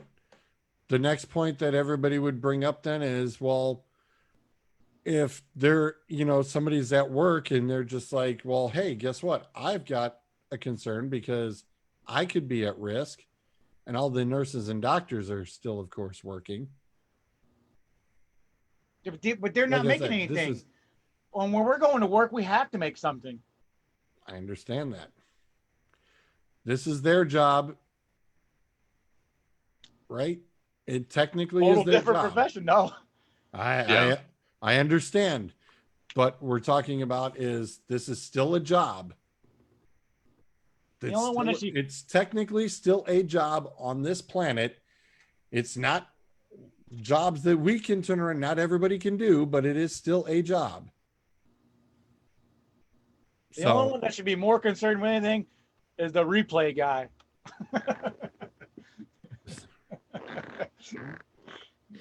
He's going to be touching everybody's game. Mary says it's such an unprecedented situation. It would surprise me if they don't work with the players to come up with some form of compromise where needed. Yeah, the problem is you're talking MLB and the Players Union, and some form of compromise doesn't seem to exist ever. I was going to say, the umpires are going to be standing on the bases in fucking bodysuits. They just damn hate each other at this point. Oh, absolutely. It's amazing that.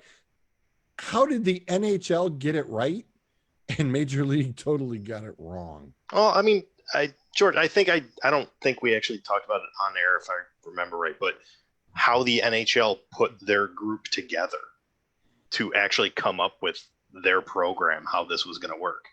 And they literally took a handful of executives from both sides, locked them away, and just said, come up with a plan that you can both agree on. And it didn't have to be something that had to be sold to the players or sold to the owners. It was come up with something, and then we'll work on it from there. Because whatever they came up with that group could agree upon was at least close enough that they could just make adjustments to it. And if you look at they just extended their CBA. Yeah, I mean, that was the fact that they actually went in and, number one, changed the CBA for the next 2 years and then extended it 4 years. Those had to be some interesting meetings to be a part of. If you look back also a few years ago, during one of their contracts, the players were offered a contract at first, and which was substantially higher than the one they ended up signing. They tried to play hardball with the NHL. When that didn't work, they ended up having to sign a worse contract in order to play. They actually players actually lose money. So the players, they came in and said, and let's face it, outside of soccer, out of the major sports, they are the lowest on the totem pole. No doubt. And those guys know that they don't want to screw around. They don't want to fuck around. They want to play, because if their season gets destroyed and they tank, it could cost them a shitload of money. So they wanted to come out with that cash. Where in Major League Baseball, with all their money already guaranteed, they want to play hardball. They want to fight all the time because they know at the end you still got to pay me. Where in the NHL, that's not the case. I was just going to add, in the NHL, they have a TV contract coming up. They have to have labor certainty. Have to. So, because that's the only way they're going to get more money. And the more money you can get with that TV contract, the more money is going to go to both sides. And that's the problem with the NBA as well, is that all their contracts are basically guaranteed. all their money is basically guaranteed. Even if they sit out, even if they refuse, all their money's guaranteed. So they could sit there and try to play and say, I'm not going to play and I'm not going to play. But their money's guaranteed in the first place. So they get to play that game. Absolutely. NHL can't play that game. No, they can't. They're not in that frame where they can. And I mean, maybe one day, but I'm not holding my breath. That's why the NFL has to also. That's why I'm pretty sure the NFL will have a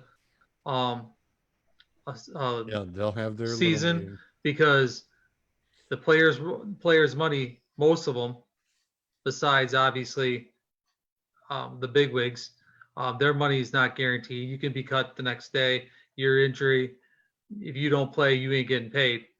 Right. Their profit sharing, they're going to want to come out to play. The average span of an NFL player is 6 years. For a first and second rounder, they play out their rookie contract. They go through about halfway through their second. If they haven't achieved anything, they can be cut and they don't get a retirement. Yeah. They don't get part of it. They don't get to be put in their retirement. Put yourself in their shoes. Let's say their minimum contract in NFL is $500,000. One game, let's just go 10 games. One game, they make $50,000 just for playing one game. You know, if you sit and think about it, if you just break it down. Right. To us, playing one game, $50,000, we're pretty much good for the rest of the year. Would you not agree with that? Yeah. Absolutely. Close enough, I mean, why would you not want to fight to keep playing? Right. Especially when your NFL career is only 6 years long. Yep.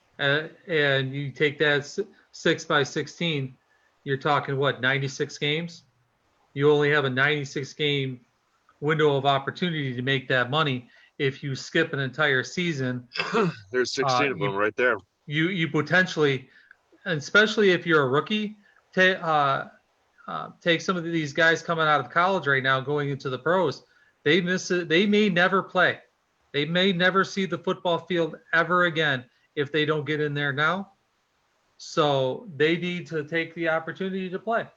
And that's why I think the NFL players are going to push for a season more than any other league because of the small window they have to be in the league and the few games they have to play. Because even if they get half a season in, even if they get 8 games, I mean, it's only 8 games. They get a half a season in, they get half their money. If you're a rookie and you've made it half the thing, you're going to be back the following year. But if you don't play at all, chances are likely you ain't making next year's squad. There's what's it called, muscle memory. You sit out for an entire year without playing a sport, and you're going to lose that muscle memory. I have the muscle memory on my entire body. My body's forgotten. All right. That, no. I don't like to say, you give me one shot in the NFL for one game, you're gonna pay me $50,000. Damn near sure. If I'm a receiver, I'm taking a cornerback out or a free safety. I'll be pulling the Madden out. I made that truck stick. I don't care if I get laid out. I'm doing 100%, 1,000 miles an hour right at that cornerback. I'm gonna show him if I can't go through them, there's no need for me to be doing it. I'm going to respond to Scott Sanders real quick. Yeah, I was going to say, I was trying to just let you go. I'm the bigger. Go right ahead. No. Just Scott says I'm confused. Will seem smart and brings up some great points. But has a U of M flag in the background. Crazy, isn't it? It's more than U of M. It's a Lions. Oh yeah, it's all kinds of stuff. He's a Lions fan, so he was going to leave that one alone. I'm a Detroit fan. Is it right here? Oh, Jesus, really? And with that, we thank everybody who has tuned in. I am going to run the commercials and that trivia question we still have for the free T-shirt because bad boy still going. As the gents will be popping out of the room, we definitely turn around and want to pay the bills. We've got the skills, and the ability to. Well, I do anyway. So, without further ado, Hey, don't forget next week I'm going to do the same stint, but I'm going to do it with the NBA, the All NBA Criminal Squad, is coming up also, next week. All NBA criminal squad. yep, that's next week. Also, would like They're to. gonna limit it down to like 5 or 6 people. Ah, That'd be hard to do. what fun is Roster's only got 12. it's there's more than that. A special shout out to Gary Werner, who does the Tuesday nights on Redline Radio and does from 7 to 11. Depending on the Tuesday evening, it may be 50s, 60s, and 70s music. Once in a while, he changes it up and does the all 80s on a Tuesday night. But he always, while I'm working on show sheet information, always does turn around and I'll pop a request on and always mentions our show and what we've got coming up. So I just wanted to also return the favor and say thank you very much, Gary. But check Gary out every Tuesday night as you're sitting by those nice summer campfires, or if you're on vacation and sitting on the boats at night and checking out Gary. And like I said, Redline Radio LLC, put it up on your phone, easy to get to, and enjoy the jams. Hey, you don't think about one either, but don't forget about our boys from Mud City. Their sports memorabilia we've been doing. Some of you guys don't know, but if you're interested, look up Mud City in Toledo. They do a bunch of auctions for sports memorabilia. George has won something, and I've won something. We've won a lot of player helmets, a lot of jerseys. They do all kinds of stuff. If you're interested in doing it, look them up on Mud City. Click on that invite, look at them auctions, buy a spot, put your name, you pick a number. There's all See what kinds of you can different get. auctions. Yep, see what you can get. Check it out. Zolt, anything? He's like, nope, peace. Ah, son of a. The pussy's back. No, There it is. Good pussy. You can't go a show without the pussy showing up. Oh, God. That's not even his. Yeah. I mean, he literally just jumped up on my leg, climbed up on the laptop, and just went right for the screen. Doug will never get that much pussy again in his life. Oh, God. Say goodnight, suds. Good night, Suds. Oh, man. Night, everybody. Later, Dave. Doug. The only thing I want to show, I don't know when the show is going to be coming up, but it's on Redline Radio. It's a new show. One of my Facebook friends named John Catherine. He's one of the wrestlers. I think it's a Saturday show that he's starting up.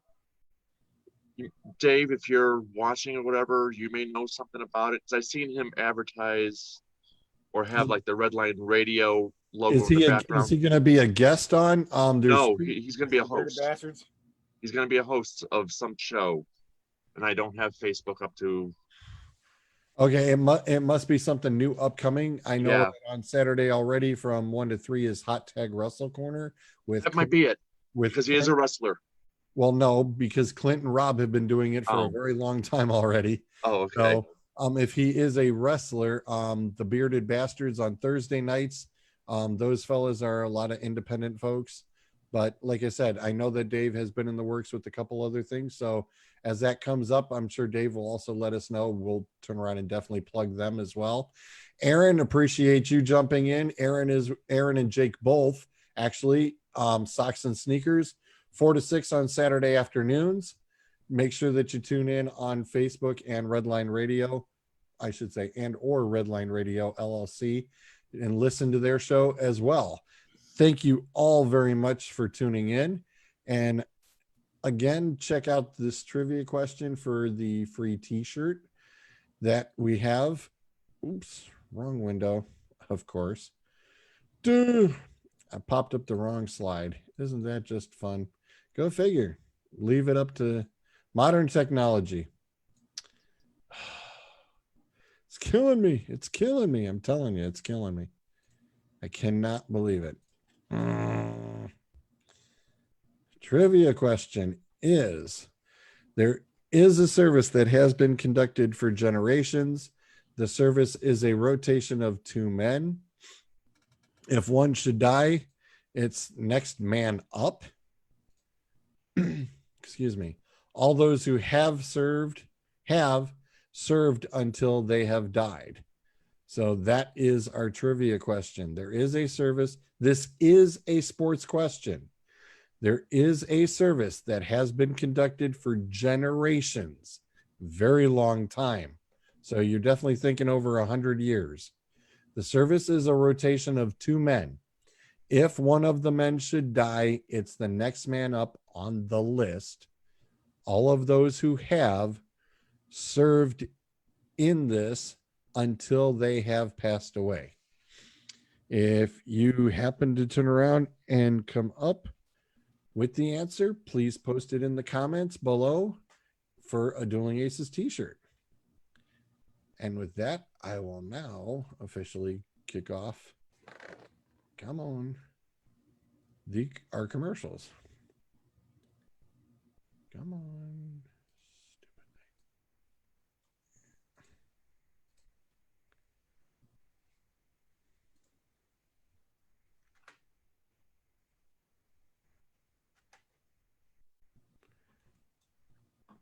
Come on.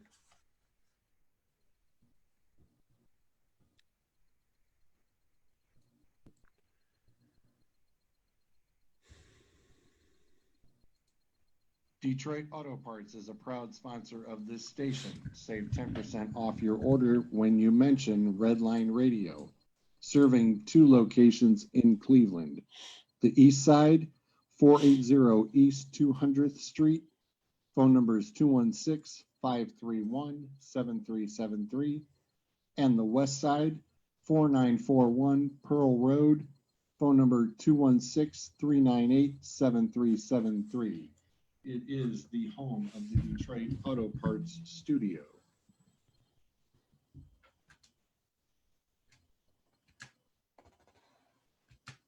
Helping Hands Moving Services. Phone numbers 216-682-6955. Ask for Dave or Jen and mention Redline Radio for 10% off your moving needs. Cater Printing for your custom screen print, embroidery, and promotional item needs. Located at 9925 Royalton Road, Unit D, in North Royalton, Ohio. You can reach Amy at 440-668-1579 or check them out online, caterprinting.com. Make sure that you mentioned you heard it on Redline Radio. K&M Towing, 13011 Bel Air Road in Cleveland, Ohio. Phone numbers 216-252-2229. Tell James and Tom you heard about them on Redline Radio.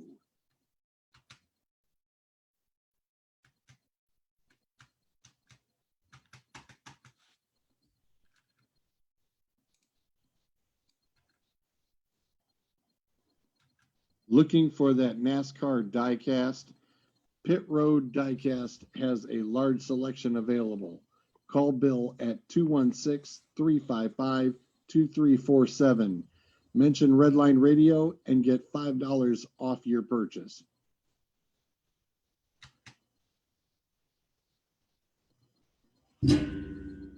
Lubrication Supply, located in Norwalk, Ohio. In the field or on the track, let us put you in the winner's circle. Contact Kevin or Jim at 330-813-2305. Tell them you heard it on Redline Radio.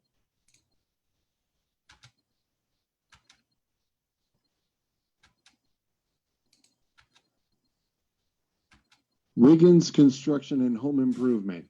Bathrooms, kitchens, windows, doors, siding, roofing, and much more. Contact William Wiggins Jr. at 440-731-4654 or send him an email, wwiggins24@gmail.com. Tell him Redline Radio sent you.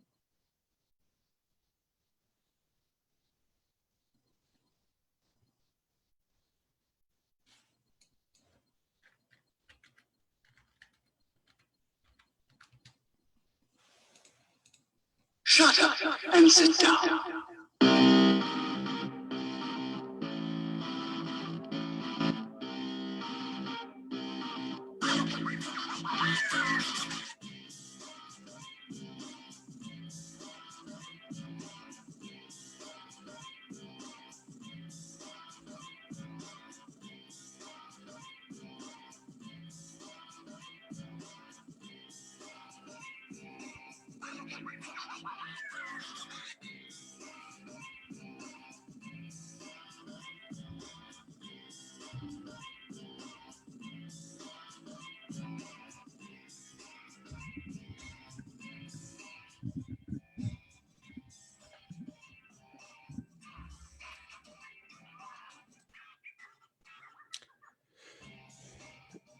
And with that, I bid everybody catch y'all on the flip side. We'll see you next week. Thanks for hitting us up. Please share it and like it. Catch us on the replay tomorrow morning if you missed any of it. Thanks again. Good night.